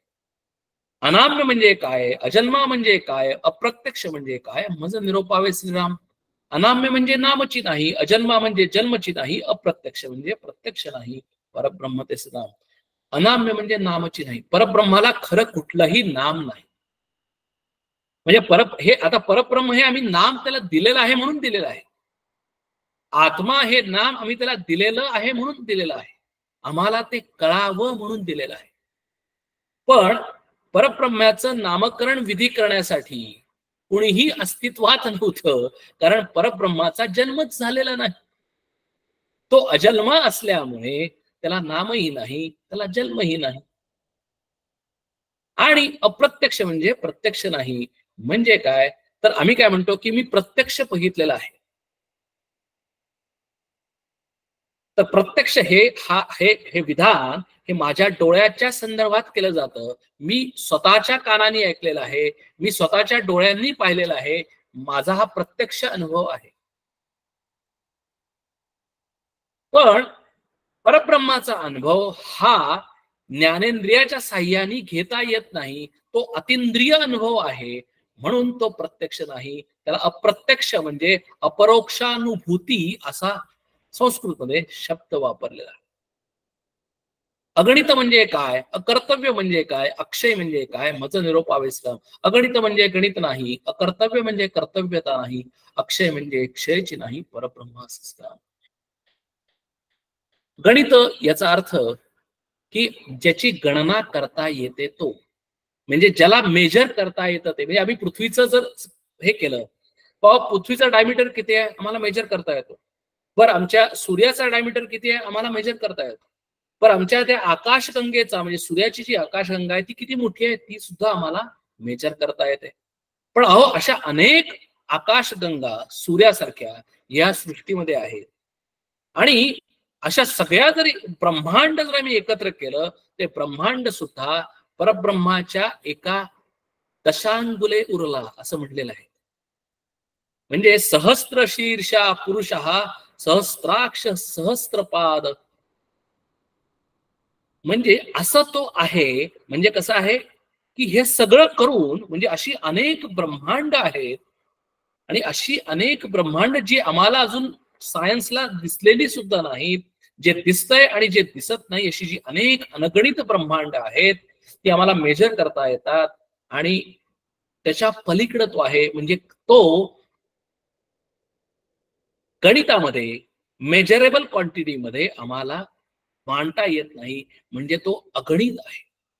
आणि म्हणून तो किती मोठा आहे, तो बृहद आहे, म्हणजे खूप मोठा आहे. पण आम्हाला ह्याच्या व्यतिरिक्त त्याचं वर्णन करता येत नाही. आम्हाला त्याचं वर्णन कधीही असं करता येत नाही की अरे तो 10⁻23 एवढा तो त्याचा डायमीटर आहे, असं आम्हाला वर्णन करता येत नाही. म्हणून तो अगणित आहे. अकर्तव्य म्हणजे कर्तव्यता नाही, त्याच्यामध्ये कुठलाही कर्तृत्व भाव नाही. कर्तृत्व भाव हा माझ्यामध्ये आहे, म्हणजे मी करता, मी भोगता, मला मी हे करतो, माझ्यामुळे सगळं होतंय. ह्या जो कर्तृत्व भाव आहे, हे कर्तृत्व भाव हे बुद्धीचं लक्षण आहे. हे माझ्या इगोचं म्हणजे माझ्या बुद्धीचं, माझ्या अहंकाराचं लक्षण आहे. पण त्याच्यामध्ये कुठलीही कर्तव्यता नाही, तो फक्त आहे आहे आहे आहे. तो कधीही म्हणत नाही की मी करतो, माझ्यामुळे सगळं होतं, असं तो कधीही म्हणत नाही. पण तो आहे म्हणून हे सगळं आहे. तो आहे म्हणून माझ्यामध्ये कर्तृत्वपणा आहे, तो आहे म्हणून माझ्यामध्ये भोक्तृत्वपणा आहे. त्याच्यामध्ये कुठलाही क्षय नाही. माझ्या शरीरामध्ये क्षय आहे, माझे शरीर लहानपणापासून आतापर्यंत सारखं बदलत आहे, त्याच्यामध्ये सारखा चेंज होतो आहे. पण एकच गोष्ट अशी आहे या संबंध सृष्टीमध्ये की जे परब्रह्म ते कधीही क्षय होत नाही, ते कधीही चेंज होत नाही, ते आहे तसंच आहे. म्हणून त्याला पुराण पुरुष असं समर्थांनीच दुसऱ्या एका ठिकाणी म्हणलेलं आहे की परब्रह्म म्हणजे कसा आहे तर तो पुराण पुरुष आहे. पुराण पुरुष म्हणजे तो खूप वर्षापासून, खूप लाखो वर्षापासून आहे तसाच आहे आणि अजूनही लाखो वर्षानंतर सुद्धा तो आहे तसाच असणार आहे. अरूप म्हणजे काय, अलक्ष म्हणजे काय, अनंत म्हणजे काय, मज निरोपावेसिता. अरूप म्हणजे रूपची नाही, अलक्ष म्हणजे लक्षत नाही, अनंत म्हणजे अंतची नाही, परब्रह्मासी स्थान. मला रूप आहे. या संबंध सगळ्या सृष्टीमध्ये नानात्व, अनेकत्व आणि रूपत्व आहे. म्हणजे प्रत्येक गोष्टीमध्ये नाम आणि रूप आहे. प्रत्येक गोष्टीला नाम आणि रूप आहे. मला नाम आहे, मला रूप आहे. पण त्या परब्रह्माला नामही नाही आणि रूपही नाही. त्याचं आम्हाला लक्षण म्हणजे आम्हाला तो दाखवता येत नाही. ती वस्तू नाही म्हणून अलक्ष म्हणजे लक्षत नाही, अनंत म्हणजे अंतशी नाही, त्याला कुठलाही अंत नाही म्हणून त्याला अनंत असं म्हटलेलं आहे. म्हणजे ज्याला कुठलाही अंत नाही, it is infinite in all the directions, म्हणून तो अनंत होतो, अनंत आहे. अपार म्हणजे काय, अढळ म्हणजे काय, अतर्क्य म्हणजे काय, मच निरूपावेसम. अपार म्हणजे पार नाही, अढळ म्हणजे ढळची नाही, अतर्क्य म्हणजे तर्कची नाही, परब्रह्म ते सदाम. म्हणजे ज्याला कुठलाही पार नाही, म्हणजे तो कुठल्याही मेजरमेंट ह्याच्यामध्ये तो बसत नाही, तो अपार आहे. तो अढळ आहे म्हणजे त्याचं कधी च्युती होत नाही बघा. म्हणून त्याला अच्युत असं म्हटलेलं आहे, तोला आढळ असं म्हटलेलं आहे. तो आहे त्याच ठिकाणी असा आहे तसा आहे. तो वरही जात नाही, खालीही जात नाही. आमच्यामध्ये अधपतन होऊ शकतं, आमच्यामध्ये ऊर्ध्व गती आम्ही जाऊ शकतो, म्हणून आमचा उद्धार होऊ शकतो. पण तो आहे तसाच आहे, त्याचा कुठलाही तर्क करता येत नाही, म्हणून त्याला अतर्क्य म्हटलेलं आहे. अद्वैत म्हणजे काय, अदृश्य म्हणजे काय, अच्युत म्हणजे काय, मच निरोपावे सदाम. अद्वैत म्हणजे द्वैतची नाही, अदृश्य म्हणजे दृश्यची नाही, अच्युत म्हणजे चेवत नाही, परब्रह्म ते सदाम. म्हणजे जे जे काही द्वैतामध्ये आहे, जे जे द्वैत म्हणजे दोन, जे जे काही आम्हाला व्यवहारामध्ये दिसतं ते सगळं द्वैतामध्ये आहे, दोन आहेत. परब्रह्म हे अद्वैत आहे, एकच आहे. ज्या वेळेला पुरुष आणि प्रकृती असे दोन होतात त्यावेळेला ते द्वैत होतं. पण परब्रह्म हे पुरुष आणि प्रकृतीच्या अतीत आहे, म्हणून ते एकच असल्यामुळे ते अद्वैत आहे. अदृश्य म्हणजे दृश्यची नाही. आपण ज्यावेळेला आत्मानात्म विवेक ज्यावेळेला आपण केला होता किंवा दृक्दृश्य विवेक किंवा सब्जेक्ट ऑब्जेक्ट विवेक असा ज्यावेळेला आपण विचार केलेला होता मागच्या समासामध्ये, त्यावेळेला असं म्हटलेलं होतं की ह्या सृष्टीमध्ये जे जे काही दृश्य गोष्ट आहे ती दृश्य गोष्ट म्हणजे परब्रह्म नाही. का तर याचं कारण आहे की दृश्य नष्ट स्वभावत्वात् यद दृश्यम तत् नष्टम इति, हे न्याय आहे. आणि म्हणून जे जे काही दृश्य आहे ते परब्रह्म नाही. हे सिद्धांत आहेत की जे जे आम्हाला म्हणजे थोडक्यात काय की परब्रह्म आम्हाला दृश्य पद्धतीनं दिसू शकत नाही. म्हणून एखादं जर कोणी आम्हाला सांगायला आला की मी अरे परब्रह्म पाहिलं, फक्त हसायचं आणि तिथून निघून जायचं, कारण परब्रह्म पाहिलं असं कधीही आम्हाला म्हणता येणार नाही. मग संतांनी अजिम्या ब्रह्म पाहिले असं ज्यावेळेला वाक्यप्रचार वापरला त्यावेळेला ते काय हो, मग अजिम्या परब्रह्म पाहिले असं ज्यावेळेला ते म्हणतात, आज मला परब्रह्माचं दर्शन झालं असं जे मला म्हणतात, याचा अर्थ असं झाला की ज्ञान चक्षुषा पश्यंती, मला समजलं, मला जाणीव झाली, मला कळालं, मला अनुभव आला. पण तो कसा अनुभव आला, ज्ञान चक्षुषा पश्यंती, मला डोळ्यांनी दर्शन झालं नाही, कारण डोळ्यांनी दर्शन होण्यासारखं तो नाही. अच्युत म्हणजे चेवत नाही. म्हणून हे परमार्थामध्ये अध्यात्मामध्ये एक क्लॅरिटी अतिशय आवश्यक आहे. कारण प्रॉब्लेम काय होतो की आम्ही ज्यावेळेला या समाजामध्ये अनेक लोकांचं अनेक वेगवेगळ्या पद्धतीने ऐकतो त्यावेळेला आमच्या मनामध्ये अनेक वेळेला शंका निर्माण होण्याची शक्यता असते आणि म्हणूनच समर्थांनी हा आशंका नाम हा समास इथं सांगितलेला आहे की आम्हाला त्या परब्रह्माबद्दल ऍब्सोल्यूट क्लॅरिटी पाहिजे आणि ज्यावेळेला आम्हाला त्या परब्रह्माबद्दल ऍब्सोल्यूट क्लॅरिटी येईल त्यावेळेला मला माझ्याबद्दल सुद्धा ऍब्सोल्यूट क्लॅरिटी येईल कारण अहम ब्रह्मास्मी मीच तो आहे आणि ज्या वेळेला मला माझ्याबद्दल ऍब्सोल्यूट क्लॅरिटी येईल त्यावेळेलाच मी स्वतः परब्रह्म समान सारखा होईल म्हणजेच कसा होईल तर मी सुद्धा आता जी सगळी जी लक्षणं सांगितली तसा मी होईल बघा म्हणजे आम्हाला ते व्हायचं आहे पण ते झालेलं आम्हाला सांगता येत नाही पण काय होऊ शकतं हे आम्ही सांगू शकतो अच्युत म्हणजे चेवत नाही अच्युत म्हणजे च्युती म्हणजे वरून खाली येणं अधपतन होणं परब्रह्माला कधी अधपतन नाही अच्छेद म्हणजे काय अदाह्य म्हणजे काय अक्लेद म्हणजे काय मज निरोपावे सगळा अच्छेद म्हणजे छेदेना अदाह्य म्हणजे जळेना अक्लेद म्हणजे कालवेना परब्रह्म ते सगळा अच्छेद म्हणजे काय तर त्याचा छेद घेता येत तलवारीनं आम्हाला शरीराला कापता येतं पण परब्रह्म आमच्या या शरीरामध्ये अखंड आहे ओतप्रोत आहे आत बाहेर अगदी पूर्णपणे काठोकाठ भरलेलं आहे परंतु तलवारीनं शरीर कापलं जातं पण तलवारीनं ते परब्रह्म आत असलेलं असून सुद्धा ते कापलं जात नाही म्हणून अच्छेद्य आहे अदाह्य म्हणजे ते जळत नाही शरीराला जर शरीर ज्या वेळेला मृत होतं त्यावेळेला शरीराला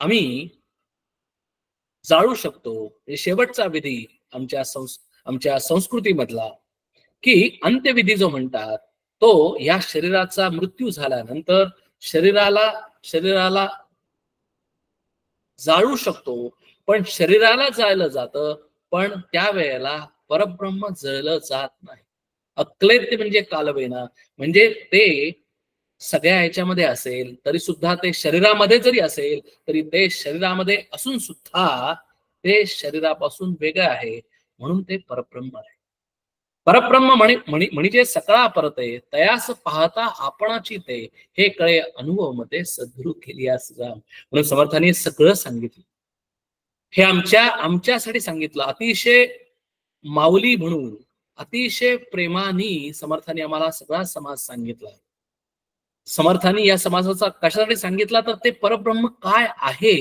हे आम्हाला कळावं म्हणून परत एकदा सांगितलं आणि सगळ्यात शेवटी आम्हाला सांगितलं की अरे तुला जर खरोखर हे शब्दाच्या पलीकडे जर जायचं असेल कारण हे सांगणं अतिशय सोपं आहे हे शब्दांची कसरत आहे पण हे खरोखर जर तुला हे ज्या शब्दांनी लक्षणांनी ह्या युक्त असलेला जर माणूस जर कोण बघायचा असेल तर तो सद्गुरू आहे कारण तो सद्गुरू या शरीरामध्ये असतानाच हे सगळ्या लक्षणांनी तो युक्त आहे आणि म्हणून तो सद्गुरू आहे आणि म्हणून त्या सद्गुरूच्या सत्संगामुळे म्हणून त्याला स्वतःला अनुभव आलेला असल्यामुळे जर मला जर हे सर्व जर पाहिजे असेल तर हे कळे अनुभव मते सद्गुरू केल्या म्हणून सद्गुरूचं महत्व सांगितलं सद्गुरू काय आहे हे सांगितलं आणि सद्गुरू आम्हाला कुठपर्यंत घेऊन जातो हे सांगितलं आणि हेही सांगितलं की आम्ही सर्वांनी तिथपर्यंत जावं यासाठी आम्ही हा समास सांगितलेला आहे इतिश्री दासबोधे गुरुशिष्य संवादे आशंका नाम समास पहिला अशा रीतीने एवढी सगळी लक्षणं सांगितली आणि मग ज्याची लक्षणं सांगितली त्याच आता ऍक्च्युली वर्णन पुढं केलं पाहिजे अजून म्हणून त्यालाच जोडून हा दुसरा समास आहे तो दुसरा समास सुद्धा आपण चालू करूया समास दुसरा ब्रह्मनिरूपण सिंगला आता तेच पुढं परत जरा एक्सप्लेन करतात कारण वेगवेगळ्या पद्धतीने वेगवेगळ्या शब्दांनी वेगवेगळ्या प्रकारे आम्हाला समजून सांगण्यासाठी विवेचन करण्यासाठी निरूपण करण्यासाठी समर्थांनी हे सगळे समास आम्हाला दिलेले आहेत मग काय म्हणतात या समासामध्ये जे जे काही साकार दिसे ते ते कल्पांती नासे स्वरूप ते असतची असे सर्व काळ सगळं परत तेच बघा म्हणजे मगाशी जे सगळं सांगितलं त्यालाच हे सगळं जोडून आहे की जे जे काही साकार दिसतंय या सृष्टीमध्ये ते कल्पांती नासे कल्पांती म्हणजे या युगाच्या शेवटी अंती म्हणजे शेवट हे सर्व जाणार आहे म्हणजे काय होणार आहे आपल्या सगळ्यांना माहिती आहे की हे सध्या आहे ते कलियुग आहे. कलियुग केव्हा चालू झालं तर 5000 वर्षापूर्वी कलियुग चालू झालं. द्वापारयुग संपल्यानंतर कलियुग चालू झालं. म्हणजे भगवंतानी अवतार द्वापार युगामधला संपवला. मागच्याच आठवड्यामध्ये, याच आठवड्यामध्ये भगवंताचा जन्मदिवस झाला, श्री कृष्णाष्टमी. भगवंतानी तो अतिशय दिव्य रूप धारण केलं, तो अवतार घेतला, तो पूर्णावतार घेतला, आमच्यासाठी घेतला. कारण आम्हाला त्या भगवंताचं स्वरूप, कारण आता जे सगळे शब्द सांगितले ते सगळे शब्द आम्हाला कितीही जरी आम्ही रटले असते तरी सुद्धा आम्हाला त्या भगवंताची कल्पना आली नसते. आणि म्हणून कृपेने युक्त होऊन भगवंतानी तो अवतार घेतला, अच्युत झाले, अधपतित झाले आणि खाली आले आणि उपाधी धारण केली. आणि भगवंतानी आम्हाला द्वापार युगामध्ये लीला करून दाखवल्या. आणि ज्याच्यातून आम्हाला कळेल की ते जे परब्रह्म परब्रह्म परब्रह्म म्हणतात म्हणजे ते काय आहे, तर ते म्हणजे सगुण साकार रूपाने आम्हाला भगवंतानी या द्वापार युगामध्ये दाखवलं. आणि द्वापार युगामध्ये संपल्यानंतर अवतार निजधामाला गेल्यानंतर भगवंतानी कलियुगाचं वर्णन करून ठेवलेलं आहे की अरे कलियुगामध्ये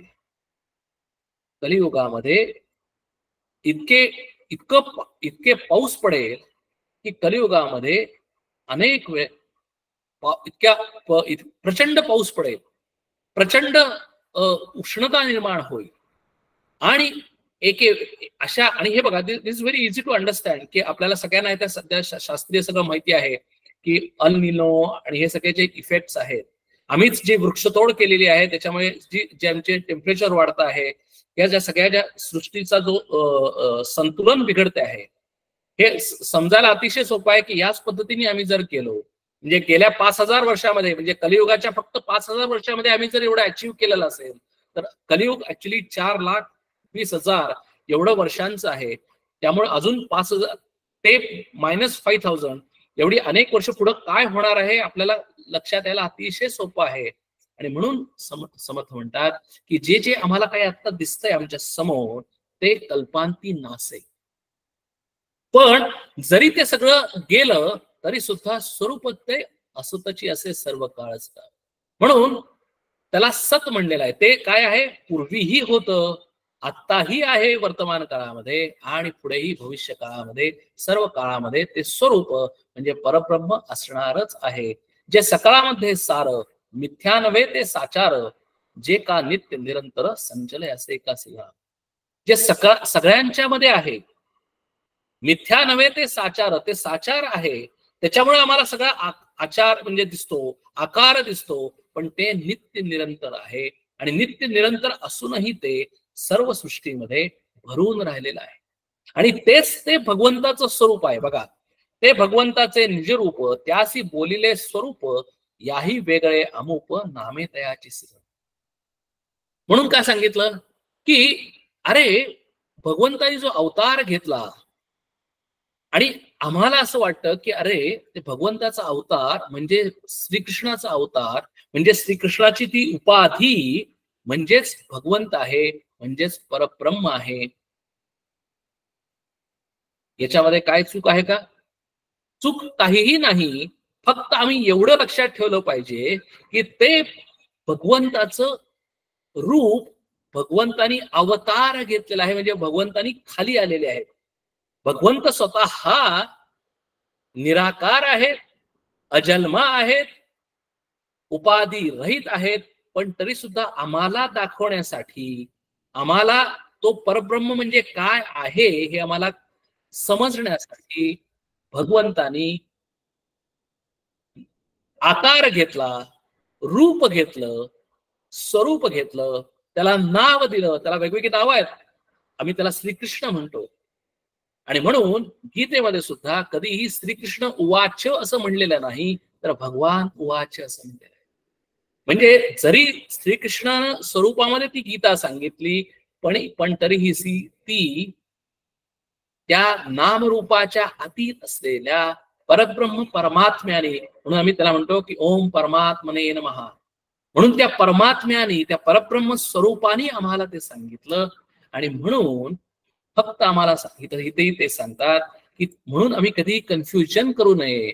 कधी आमच्या मनामध्ये आम्ही ज्यावेळेला भगवंताला नमस्कार करतो, ज्या वेळेला त्या मूर्तीमध्ये नमस्कार करतो, म्हणजे अयोध्येला जाऊन त्या मूर्तीमध्ये नमस्कार करतो, कबूल.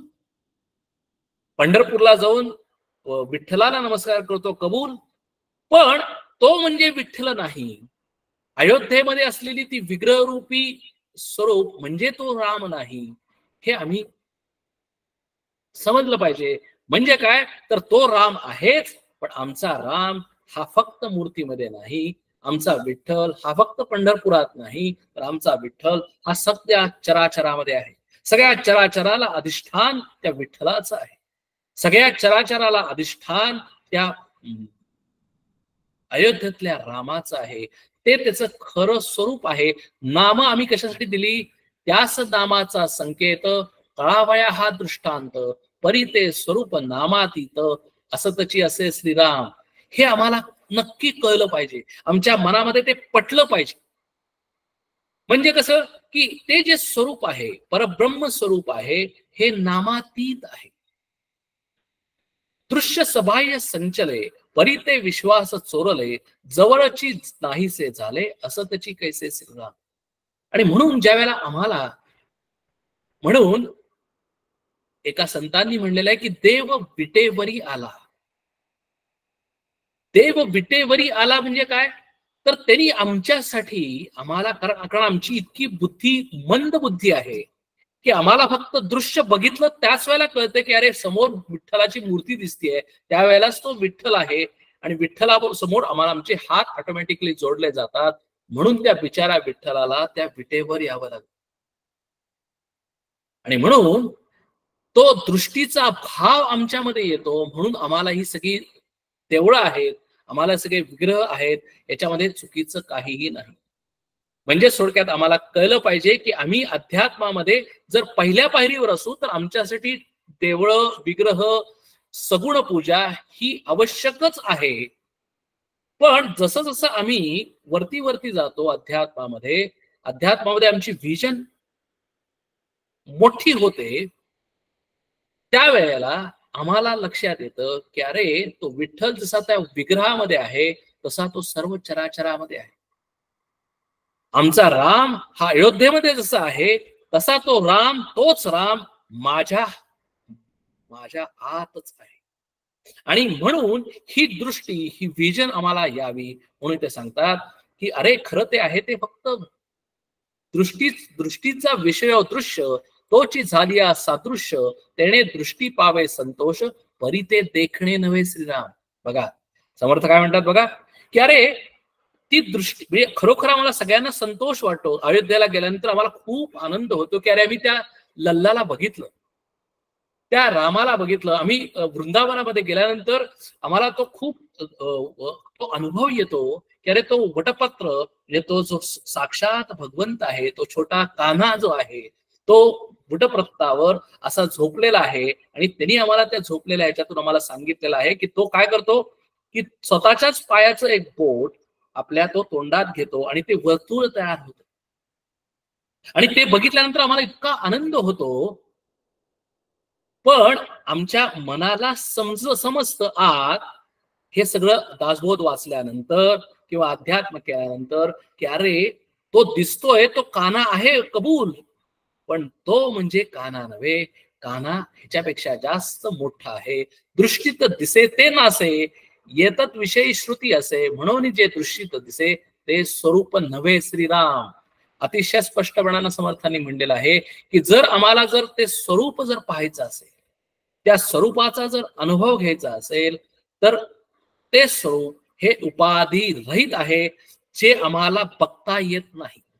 दृष्टीचे, कारण यद दृश्यम तत् नष्टम इति, या न्यायानं जे जे काही आम्हाला दृष्टीला दिसतं ते स्वरूप नाही, ते परब्रह्माचं खरं स्वरूप नाही असं आम्हाला श्रुती सांगते. म्हणजे आम्हाला वेद किंवा उपनिषदातली श्रुती आम्हाला हे सगळं सांगते. स्वरूप ते निराभास आणि दृश्य भासले साभास, भासास बोलेले नास वेदांत शास्त्री सदा. म्हणून जे काही आम्हाला दृश्य आणि जो भास होतो त्याचा सर्वाचा निराश होऊ शकतो. आणि म्हणून ते जे स्वरूप आहे ते निराभास आहे असं इथं आम्हाला समर्थ परत एकदा सांगतात. आणि पाहता दृश्याची भासे वस्तू दृश्या वेगळी असे, स्वयंभाव ते पाहता दिसे ते दृश्यास बाह्य सगळं. जे निराभास निर्गुण काय सांगावे त्याची खुण, परी ते स्वरूप जाण संनिधचे असे सुद्धा. म्हणून इथं समर्थ म्हणतात की अरे जे निर्गुण आहे, जे निराभास आहे, त्याची खूण कशी सांगणार? त्याची खूण सांगताच येत नाही. पण असं जरी असेल तरी मी निश्चितपणा न सांगतो, परी ते स्वरूप जाण संनिधची असे सिद्ध. बघा हे आम्हाला जाणून घ्यायचंय की अध्यात्मातली विजन आहे की अरे ते स्वरूप कुठं आहे, ते परब्रह्म कुठं आहे, माझा राम कुठं आहे, माझा कान्हा कुठं आहे, तर तो माझ्या आतच आहे. त्याची खूण काय? तर त्याची खूण एवढीच आहे की त्याचं स्वरूप की जे आत माझ्या जवळच आहे. नव्हे नव्हे माझं ते ते अधिष्ठान आहे. नव्हे नव्हे मीच तो आहे. आणि तो आहे म्हणून मी हे सगळं करू शकतो. आणि म्हणून आम्हाला हे ज्या वेळेला कळतं त्यावेळेला आमचं सगळं दुःख नाहीसं होतं, आमचे सगळे शंका नाहीशा होतात, आमच्या सगळ्या चिंता काळजी नाहीशा होतात. नवे नवे व्हायला पाहिजे. कारण जर खरोखर जर अध्यात्म करणारा माणूस आहे तो कशाला चिंता करेल, तो कशाला काळजी करेल, तो कशाला बेसिकली कुठल्याही गोष्टीमध्ये अडकून पडेल, तो कधीही अडकणार नाही. कारण का की त्याला त्याचं स्वतःच स्वरूप.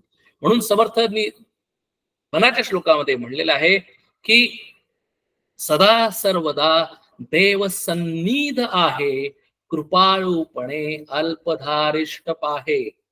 कारण का की तो माझ्या आतच, तो माझ्या आत सदैव आहे, सन्निध आहे, always on, always connected, 365 days तो आतच आहे.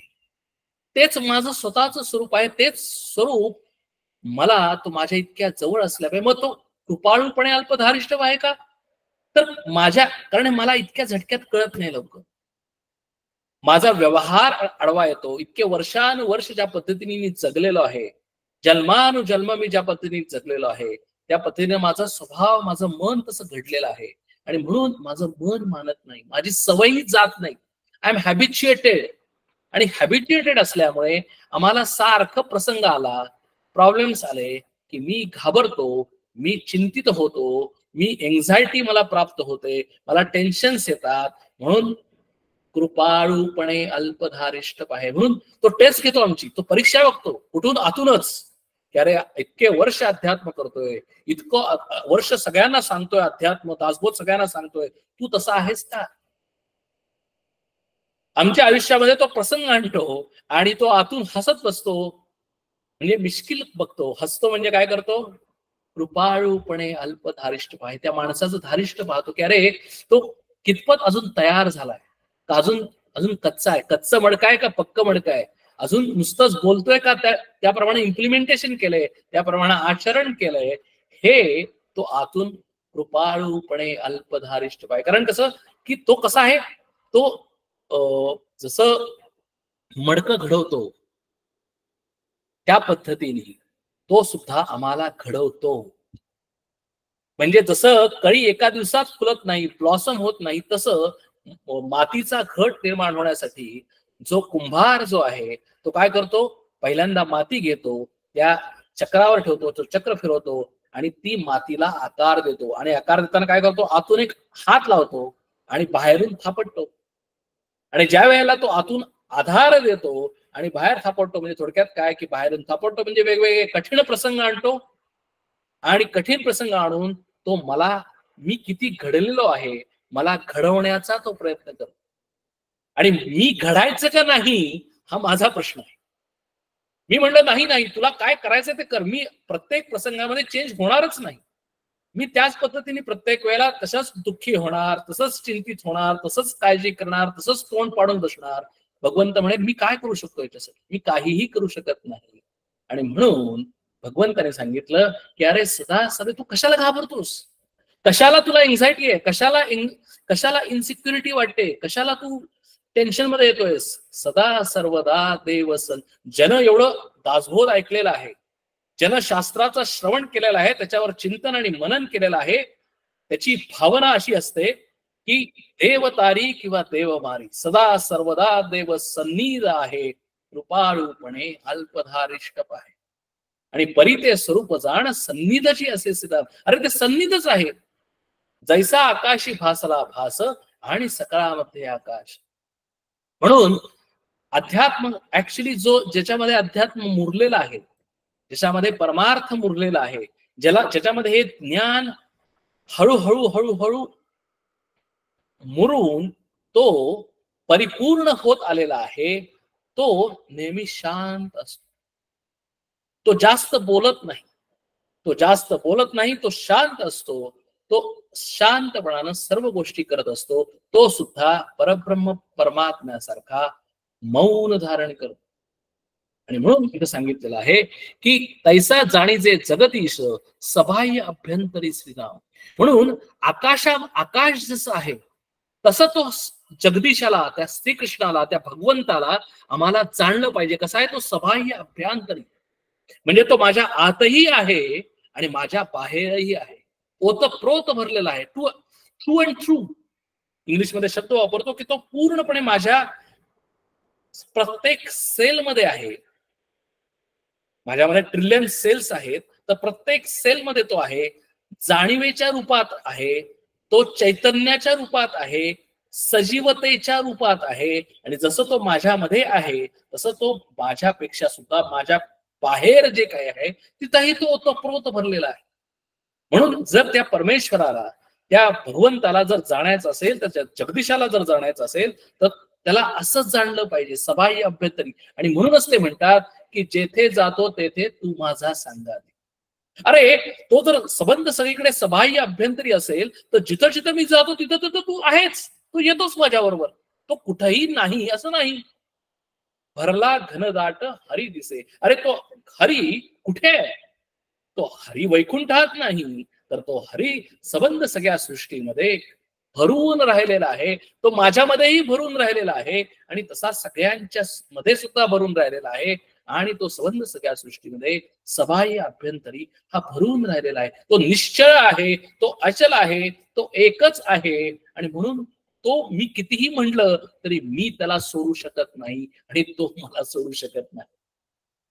आणि अशी ज्यावेळेला खात्री पटते, असा ज्यावेळेला आम्हाला अनुभव येतो, अशा पद्धतीने आम्ही आयुष्य जगायचा प्रयत्न करतो, त्यावेळेलाच तो माणूस म्हणू शकतो की आनंदाचे डोही आनंद तरंग. म्हणजे काय की आतही आनंद, बाहेरही आनंद.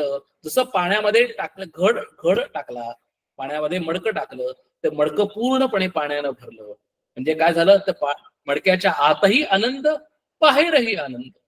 सगळीकडे आनंदच आनंद, सगळीकडे पाणीच पाणी. किंवा तो घट मोकळा केला आणि तो आकाशामध्ये ठेवला, त्याच्या आतही आकाश आणि बाहेरही आकाश. तसा हा जगदीश हा माझ्या शरीरामध्ये पूर्णपणे आहे. तुम्ही कितीही नाही म्हणला तरीही तो आहे.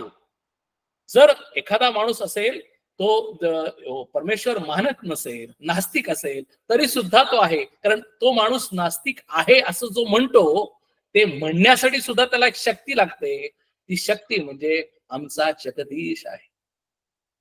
आणि म्हणून असा हा जगदीशाचं सामर्थ्य असं असल्यामुळे हा जगदीश असा आम्हाला जाणून घ्यायचा आहे.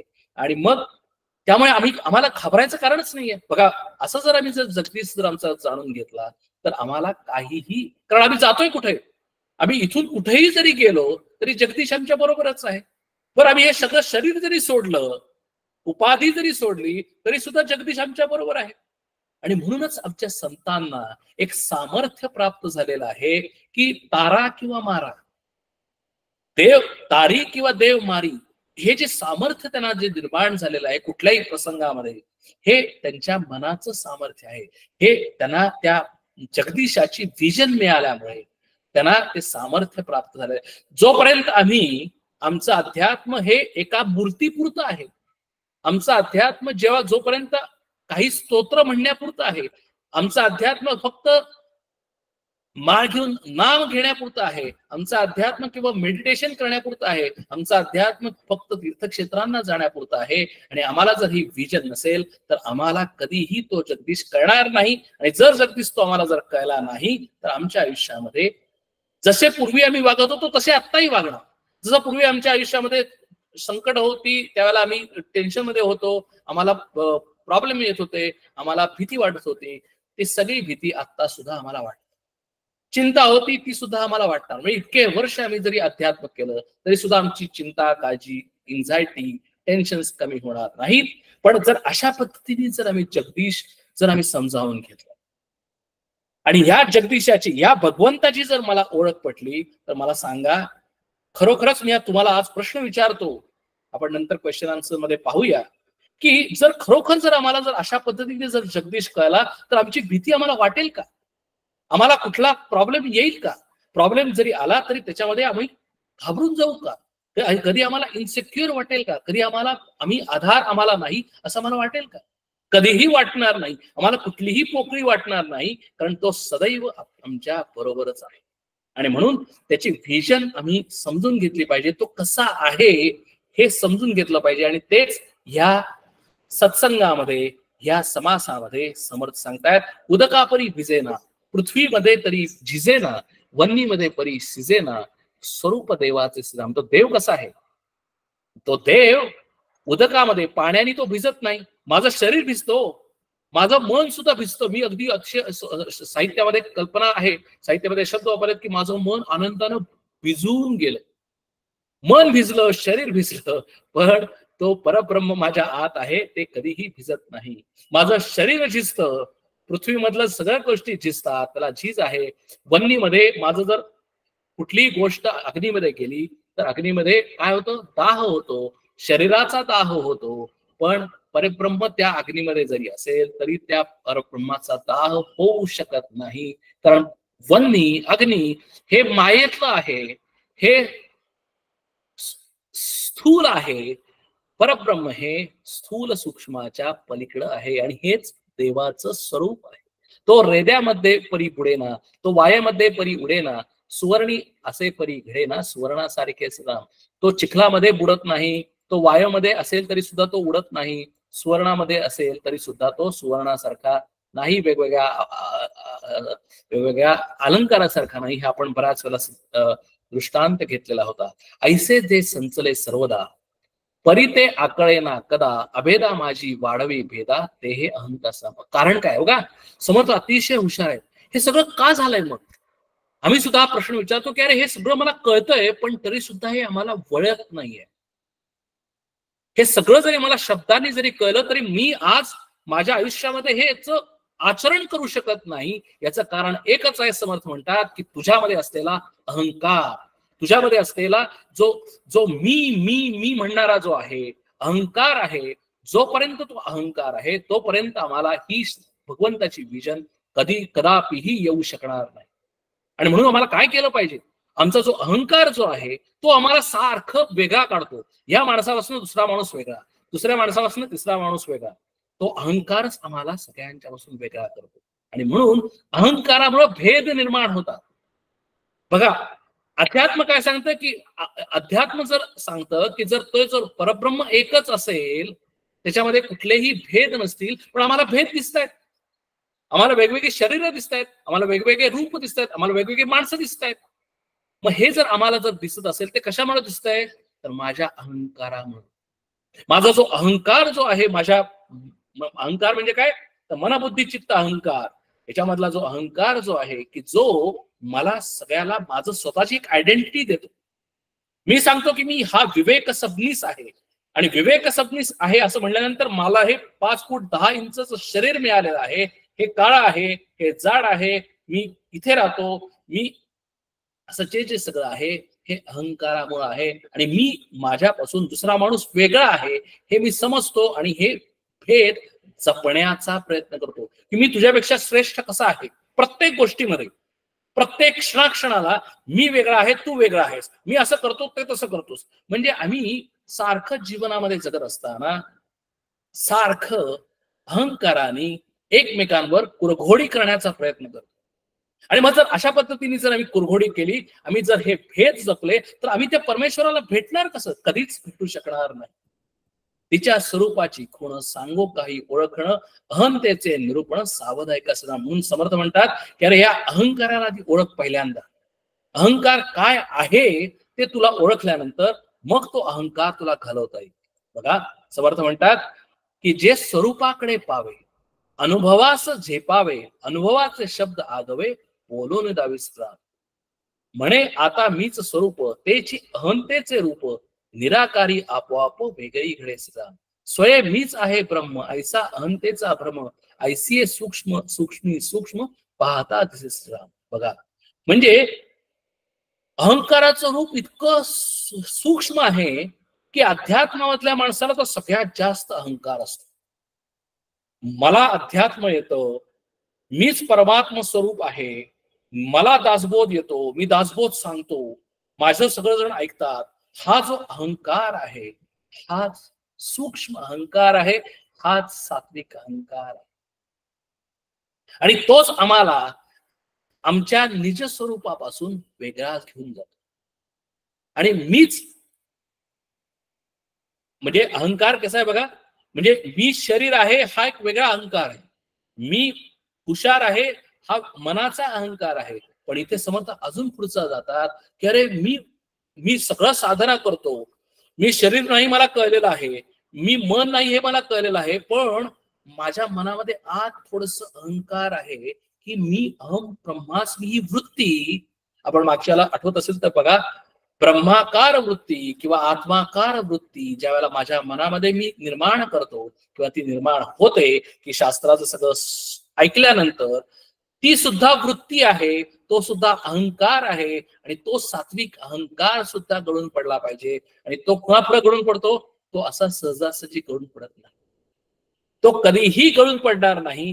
तो गळून पडण्यासाठी आम्हाला सद्गुरूकडेच केलं पाहिजे आणि सद्गुरूंच्या चरणी तो अहंकार करतो. आणि तो अतिशय सूक्ष्म आहे. आणि म्हणून ते म्हणतात की स्वयं मीच आहे ब्रह्म, ऐसा अहंतेचा भ्रम, ऐसे ही सूक्ष्मी सूक्ष्म पाहता दिसे श्रीराम. अशी अतिशय सूक्ष्म अहंकार आहे. कल्पना आकळी हेत, वस्तू कल्पनातीत, म्हणून नाकळे अंत अनंताचा श्रीराम. म्हणून आम्हाला अनंताचा अंत कळत नाही, अनंत कसा आहे कळत नाही, कारण ती वस्तू कल्पनातीत आहे. आम्ही सगळ्या गोष्टींची बी कल्पना करतो. अन्वय आणि व्यतिरिक हा शब्द कोणी एक, निशब्दाचा अंतर्विवेक शोधिला पाहिजे. आधी घेईजे वाच्यांश, मग ओळखीचे लक्षांश, लक्षांशी पाहता वाच्यांश असेल कैसे असं.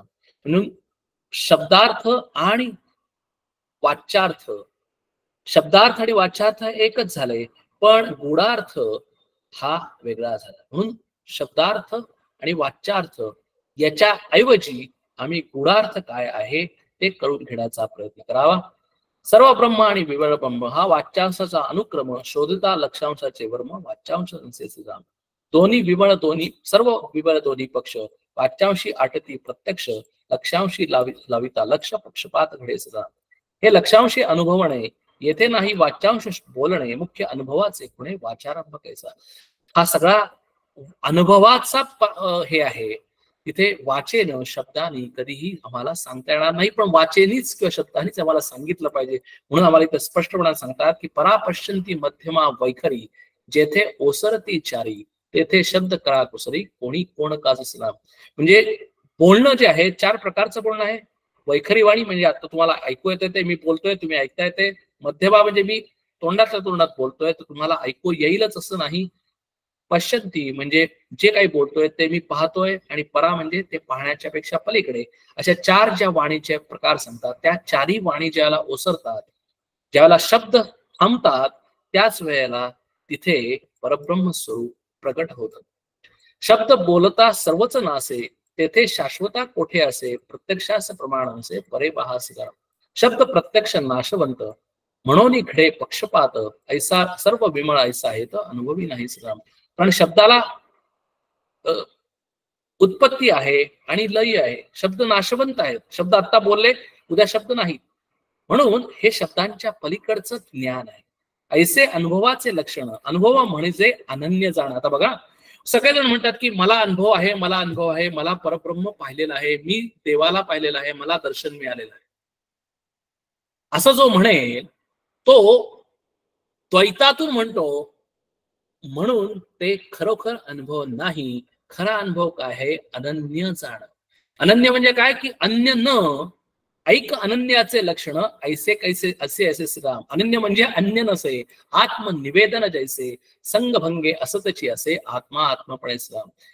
परत परत सांगतात की अनन्य म्हणजे अन्य नसे. म्हणजे अन्य नसे म्हणजे काय? की अन्य दुसरी कुठलीही वस्तू नाही. म्हणजे परब्रह्माचं जर लक्षण, परब्रह्माचं जर मला दर्शन घ्यायचं असेल, परब्रह्माचा आम्हाला अनुभव जर घ्यायचा असेल, जर आम्हाला त्या देवाचं दर्शन जर पाहिजे असेल, जर आम्हाला अत्यंत दुःख निवृत्ती आणि निरतिशय आनंदस्य प्राप्ती हा जर अनुभव पाहिजे असेल, तर आम्हाला एकच आहे की त्या परब्रह्माशी एकरूप होऊनच आम्हाला तो अनुभव मिळू शकतो.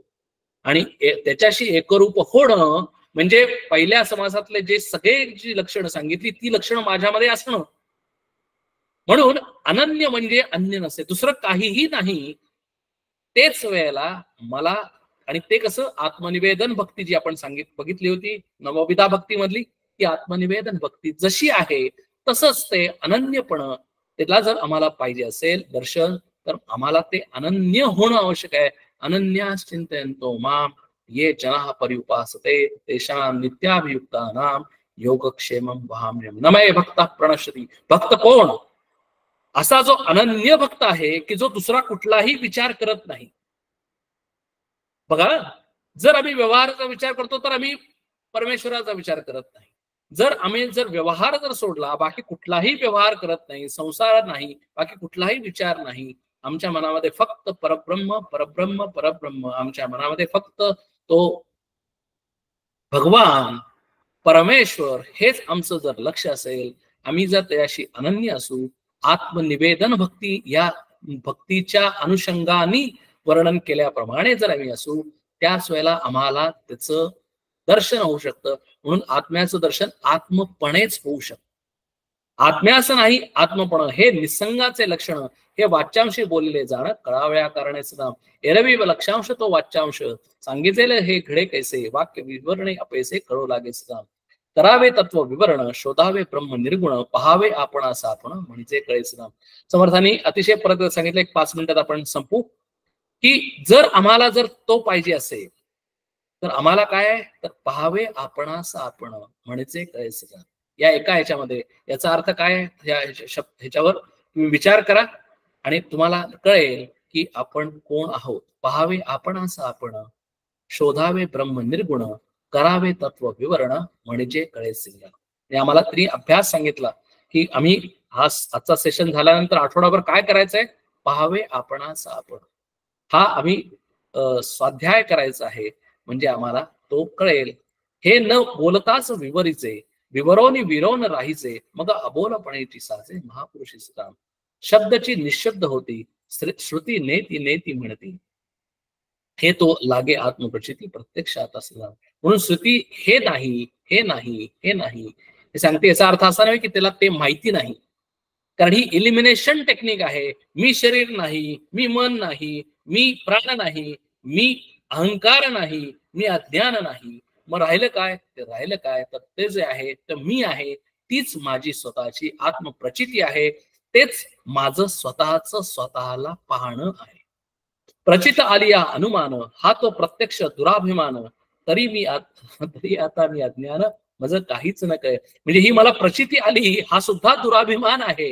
म्हणजे थोडक्यात काय, की जो प्रचिती आली, तो प्रचिती आल्यानंतर सुद्धा तो माणूस म्हणत नाही की मला तो प्रचिती आली, कारण त्या प्रचिती मला आली याच्यासाठी मी वेगळं राहतच नाही. हे सगळ्यात क्रक्स आहे त्याच्यातलं. आणि म्हणून मी लटिका माझे बोलिले लटिके, मी लटिका माझे चालिले लटिके, मी माझे अवघेची लटिके काल्पनिक संग्राम. माझं मुळीच नाही ठाव, माझे बोलणे अवघेची व्हावं, हा प्रकृतीचा स्वभाव प्रकृती लटकी सुद्धा. प्रकृती आणि पुरुष या दोन्हीच जेथे निरास, ते मी पण विशेष हे केविन घडे सुद्धा. जेथे सर्वही अशेष झाले, तेथे विशेष कैचे आले, मी मौनी म्हणता भंगले मौन्य जैसे सुद्धा. आता मौन्य न भंगावे, करून काहीच न करावे, असो न निशेष नसावे विवेक बळे सिद्धाम. इति श्री दासबोधे गुरुशिष्य संवादे ब्रह्म निरूपण नाम समास तुस्का. म्हणून आमचं साधकाचं कर्तव्य काय? करून काहीच न करावे, असोन निशेष नसावे, विवेक बळेसता. म्हणजे विवेकाने आम्ही सर्व गोष्टी कराव्या, सर्व गोष्टी करायच्या आहेत, पण काहीच करायचं नाही. म्हणजे काय? तर थोडक्यात काय की मी करतोय, पण मला त्यातनं काही मिळवायचं नाही, मला त्यातनं काही अपेक्षित नाही, मला त्यातनं काय होणार आहे मला माहिती नाही. झालं तरी चालेल, नाही झालं तरी चालेल. म्हणून काय, मी करतोय, करून काहीच न करावे. मी मौनी म्हणत अभंगले, मी मौनामध्ये सर्व काही चालू आहे, मी शब्दांनी काहीही बोलत नाही, मौनामध्ये चाललेला आहे आणि मी करतोय. आणि ह्याच्यातून काय करतोय? तर मी निसंगासारखा, याच शरीरामध्ये तो जसा आहे निसंगासारखा मी करून काहीच न करावे अशा पद्धतीने मी माझं आयुष्य जगतोय. सर्व गोष्टी करतोय पण मी काहीही करत नाही, याचाच अर्थ मी निसंगपणानं तो जसा आत राहून मला चालवतोय तसाच मी माझं जीवन जगतोय, करून काहीच न करावे. हेच या ब्रह्मनिरूपणाचं क्रक्स आहे. आणि हे आचरण आहे.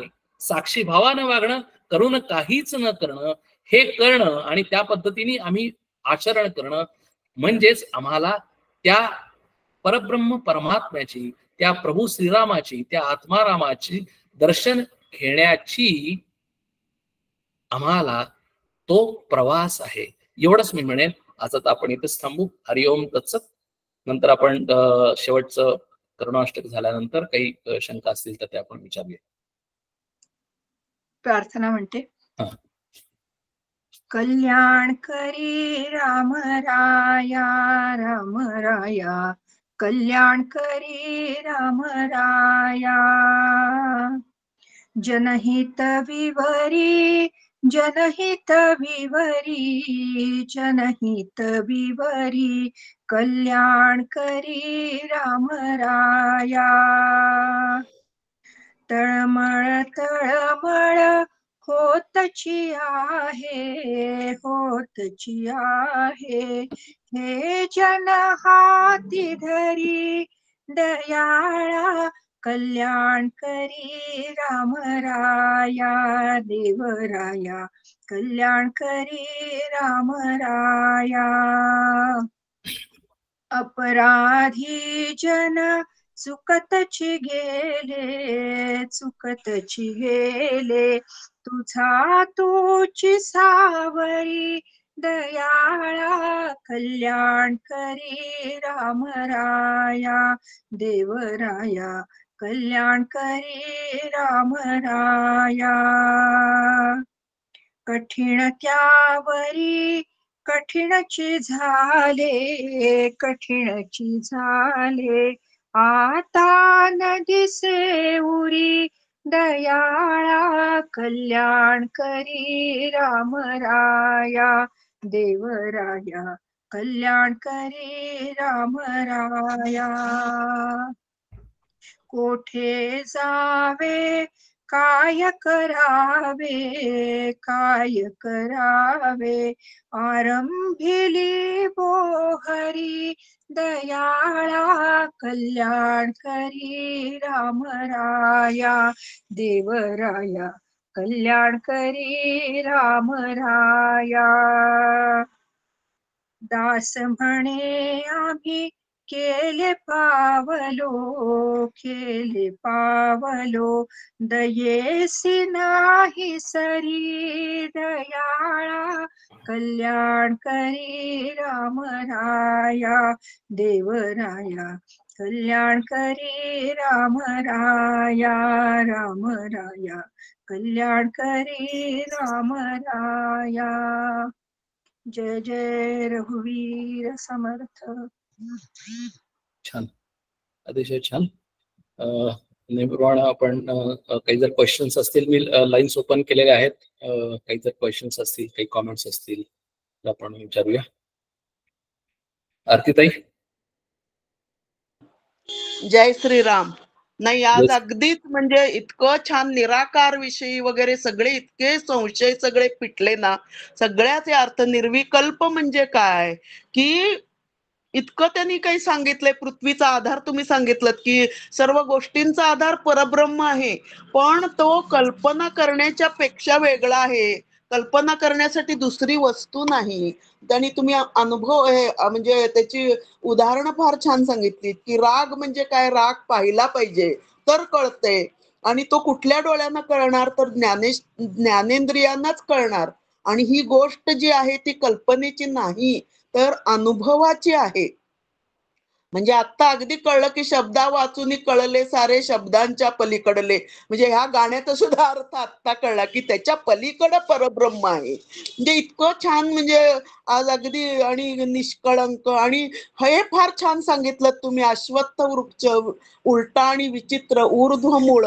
म्हणजे आपण कसे आहोत ह्याची आपल्याला जरा कल्पना आली की आपण काय करतोय, की आपण अधपतित आहोत. तर आपल्याला त्याच्यातनं बाहेर काढण्यासाठी त्यांनी भगवंतांनी म्हणजे ऊर्ध्वमूल हे उदाहरण किंवा हा श्लोक सांगितलेला आहे. हे फार. आणि निराश म्हणजे नाश नाही.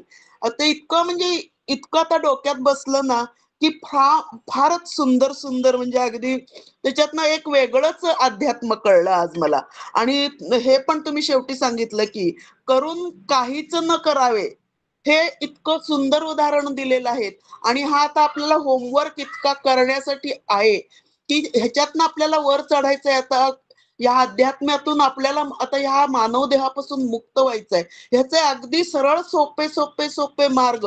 आणि हे जे शब्द आपल्याला म्हणजे फार डोक्यावर न जायचे, त्याचे इतके सुंदर सुंदर अर्थ सांगितलेत ना तुम्ही की म्हणजे अगदी उत्तम. म्हणजे त्याचं काही. आणि उपमा सुद्धा किती सुंदर सांगितल्यात की मुलगी आणि कमळ अशा दोन, त्याच्यामध्ये दोन पदार्थ असले तरच त्याच्या उपमा होतात. तर हे हे सगळं म्हणजे इतकं ना. आणि अक्कलेचा पण अर्थ इतका सुंदर कळला की कालवलं जात नाही. म्हणजे ह्या ज्या छोट्या छोट्या गोष्टी होत्या ना, निरंजन किंवा ह्या भयंकर म्हणजे असं. आणि त्याच्यात तुम्ही ते सांगितलेलं आहे की तुझ्यात का नाहीये देव, देव तर तुझ्या नसानसात चैतन्यात भरलेला आहे आणि तू कुठं दुसरीकडे हुडकतोयस. आणि हे सगळं अध्यात्म कसं मुरावं, म्हणजे लोणचं जसं मुरल्यावर छान लागतं तसं आपण झालं पाहिजे. आपला देह किंवा आपला मानवी जो जन्म दिलेला आहे तर तो सगळा व्हायला पाहिजे. म्हणजे मला ह्याच्यावरनं एक आठवतं की तुकारामांचं की आम्ही बी घडलो तुम्ही बी घडाना, गुरूंच्या सवय शिष्य बिघडले, शिष्य बिघडले ते गुरुरूप झाले. म्हणजे इतकं होणं इतकं पाहिलं तर खूप सोपं आहे. आणि आता आपण हे ऐकतोय ना, प्रत्येक आठवड्याला जे ऐकतोय ते वारंवार आपण त्याचा होमवर्क केला पाहिजे. हे मात्र सगळ्यांनी केलं तर अक्षरशः म्हणजे आपल्याला मोक्ष किंवा ह्या जन्मीच मोक्ष मिळणं अगदी शक्य, 100 का 200% शक्य आहे. याची जाणीव आता झाली. म्हणजे आता हा जो आपला पुढचा प्रवाह जो आपला किंवा प्रवास आहे ना, तो इतका सरळपणे तुम्ही सांगितलात ना. पूर्वी जो भयंकर अवघड वाटायचा, अरे अध्यात्म म्हणजे काय, अध्यात्म म्हणजे हे आपल्याला जमेल का, हे आपल्याला कळेल का. पण तुमच्या या विवेचनाने आणि निरूपणाने ना खरंच म्हणजे आमची आम्हीच पाठ थोपटून घ्यायला पाहिजे की आम्हाला हा एक रस्ता इतका सुंदर मिळालाय. आणि तुमचे अगदी शतशः धन्यवाद. आणि फारच आमचा म्हणजे आठवडा छान जातो. रविवार संपला की आठवडाभर आम्हाला ते खाद्य मिळतं की हा शब्द आता निरंजन किंवा निरामय कुठला शब्द जर कुणाच्याही बोलण्यात किंवा कुठूनही ऐकला ना तरी पटकन हे आठवतं. हे इतकं सुंदर झालेलं आहे ना आमच्या म्हणजे मेंदूत, जसं म्हणतो ना आपण अपडेट झालंय की तो शब्द आला की ते जाणीव होते. त्यामुळे फारच दादा धन्यवाद. अगदी ही सद्गुरु कृपा अशीच अखंड राहो हीच त्याच्यापाशी मागणं आहे. जय गुरुदेव. आता परवाच आता या सोमवारीच भगवंताचा जन्म झाला. आणि करून काहीच न करणे हा जो जर आपण जर शब्द जर आपल्याला जर कळून घ्यायचा असेल तर भगवंताचं कडे बघावं, चरित्र बघावं. भगवंतानी इतक्या लीला केल्या, इतके अगदी जन्मापासून अनेक राक्षसांना, पूतना राक्षसीन असेल किंवा तृणावर्त असेल, या सगळ्या राक्षसांना मारलं, कालियामर्दन असेल, या सगळ्या गोष्टी केल्या. पण भगवंतानी कधीही असं म्हणलं नाही की मी केलं. ते केलं. भगवंत ह्याच्यामध्ये आले तुमच्या गोवर्धनामध्ये, गोवर्धन पर्व उचलला पण भगवंतानी कधी म्हणलं नाही की मी उचलला. भगवंत काय म्हणले की तुम्ही सगळ्यांनी हातभार लावला म्हणून उचलला. खरं भगवंतानी उचलला, पण करोनी काहीच न करणे हे जे आहे की नाही. आम्हाला काय वाटतं लगेच आम्ही नाही केलं तरी सध्या आम्ही लगेच हे करतो की मी केलं माझ्यामुळे केलं, आणि अजून 10 जणांना सांगायचा प्रयत्न करतो की हे माझ्यामुळे झालेलं आहे. केलं नसेल तरीच आम्ही सांगायचा प्रयत्न करतो, आणि केलं तरी सांगायचा प्रयत्न करतो. म्हणजे थोडक्यात काय की माझ्यामध्ये अहंकार आहे, कर्तृत्व आहे, भोक्तृत्व आहे. आणि म्हणून भगवंतानी आम्हाला हे सांगितलेलं आहे की भगवंत ज्या वेळेला गोकुळामध्ये आले, गोकुळातनं ज्या वेळेला भगवंत परत ह्याच्यामध्ये गेले, मथुरेमध्ये गेले, त्याला भगवंत परत गोकुळामध्ये आलेले सुद्धा नाही. निसंगाचं काय उदाहरण असतं ते बघा. म्हणजे गोकुळामध्ये असताना सर्व लीला केल्या. गोपी लीला आपल्याला माहिती आहेत, गोपी वत्सहरण हा सगळा प्रसंग आपल्याला माहिती आहे. गोपींच्या बरोबर, गोपांबरोबर ज्या खेळणं झालं, सगळ्या हे झाल्या, रासलीला झाल्या, सगळं झाल्यानंतर भगवंत परत ज्यावेळेला मथुरेमध्ये आले आणि तिथून द्वारकेमध्ये गेले, त्यावेळेला भगवंतानी एका क्षणाने त्याची आठवण सुद्धा काढलेली नाही. म्हणजे to remain in the present tense, म्हणजे अजिबात पाठीमागं काय चाललेलं आहे. जशी नदी वाहते, जशी नदी वाहत असताना पाठीमागं ती कुठनं आली, काय आली, किती प्रॉब्लेम आले, काय आले, किती तिला संकट आली, नदी कधीही विचार करत नाही. नदी सारखी पुढे पुढे पुढे पुढे पुढे पुढे जाते. तसंच भगवंत आहे, करूनही काहीही न करणे. म्हणजे मी सर्व गोष्टी करतो आहे पण मी काही करत. या एका ह्याच्यामध्ये, एका वाक्यामध्ये संबंध सगळा निष्काम कर्मयोग, म्हणजे संबंध सगळ्या प्रभू श्रीरामाचं आयुष्य चरित्र या एकामध्ये दिलेलं आहे.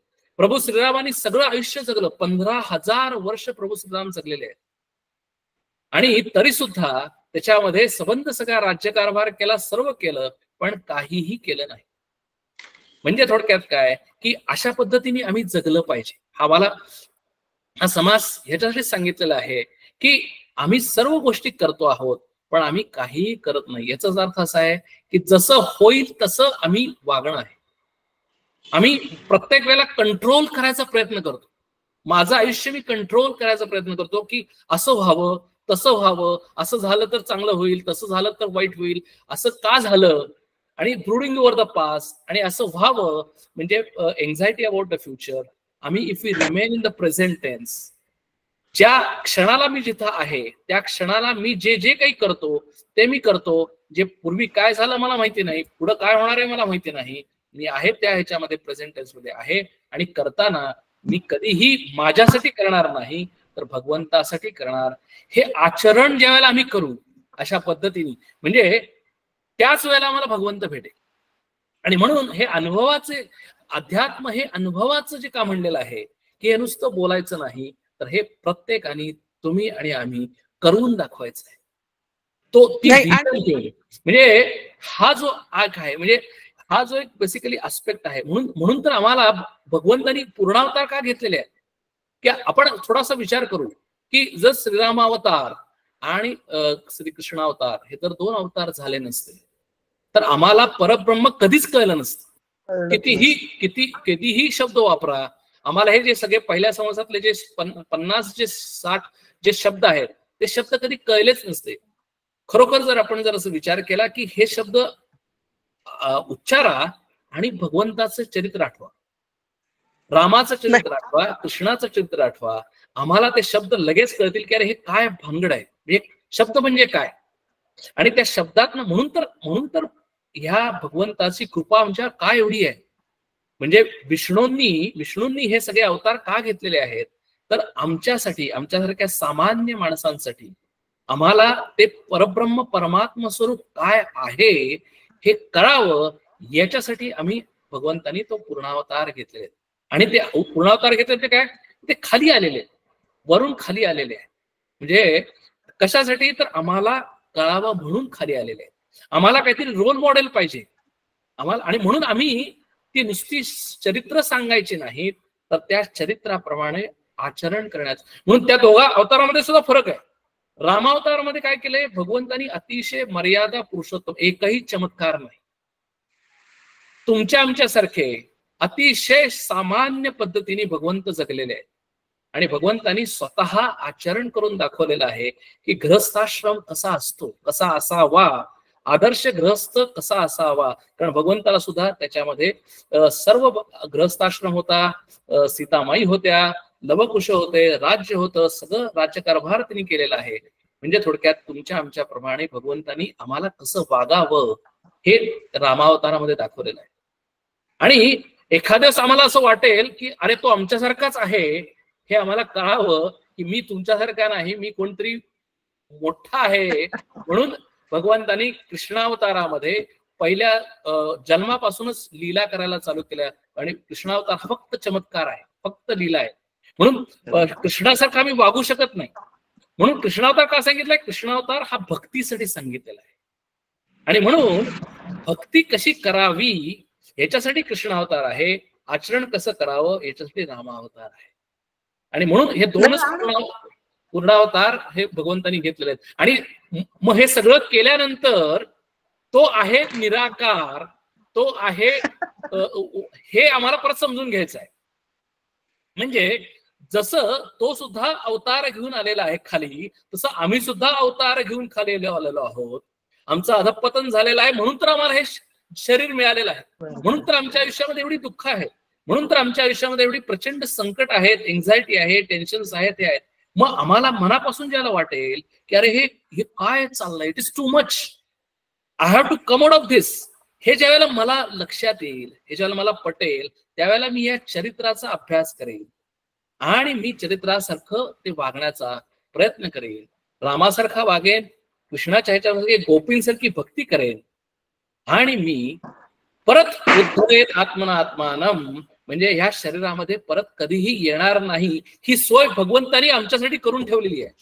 आणि म्हणून भगवंतानी हे जर खरोखर जर तुम्ही सगळं जर बघितलं काय आहे, तर अवतार का घेतलेले आहेत, हे संत का निर्माण झालेले आहेत, म्हणजे ते आम्हाला कळावं म्हणून समर्थ निर्माण झालेले आहेत, ते आम्हाला कळावं म्हणून ज्ञानेश्वर महाराज निर्माण आले, ते आहे म्हणून तुकाराम महाराज आहेत, एकनाथ महाराज आहेत, सगळे संत आहेत, ते आम्हाला सांगतात की अरे हे असं असं त्याचं स्वरूप आहे, भगवंताचं स्वरूप हे असं असं आहे.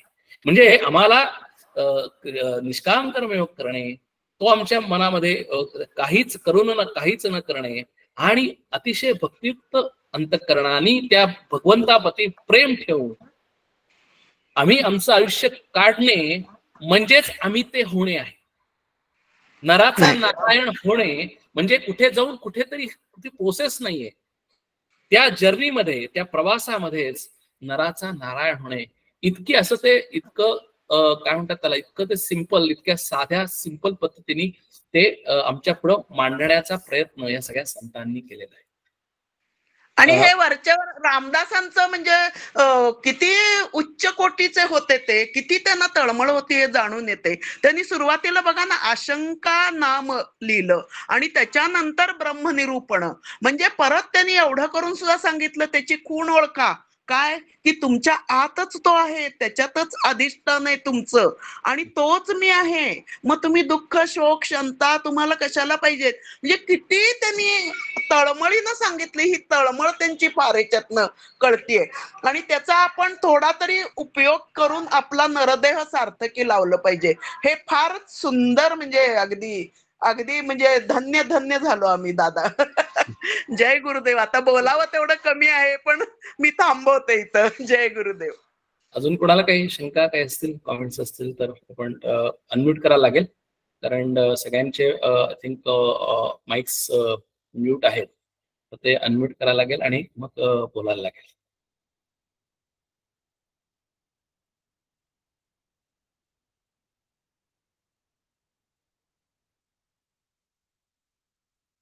ठीक आहे. जर कोणाला काही अजून जर शंका नसतील तर मी सेशन थांबवतो, रेकॉर्डिंग थांबवतो आणि आपण सेशन क्लोज करूया. पुढच्या रविवारी आपण भेटूया. हरिओम.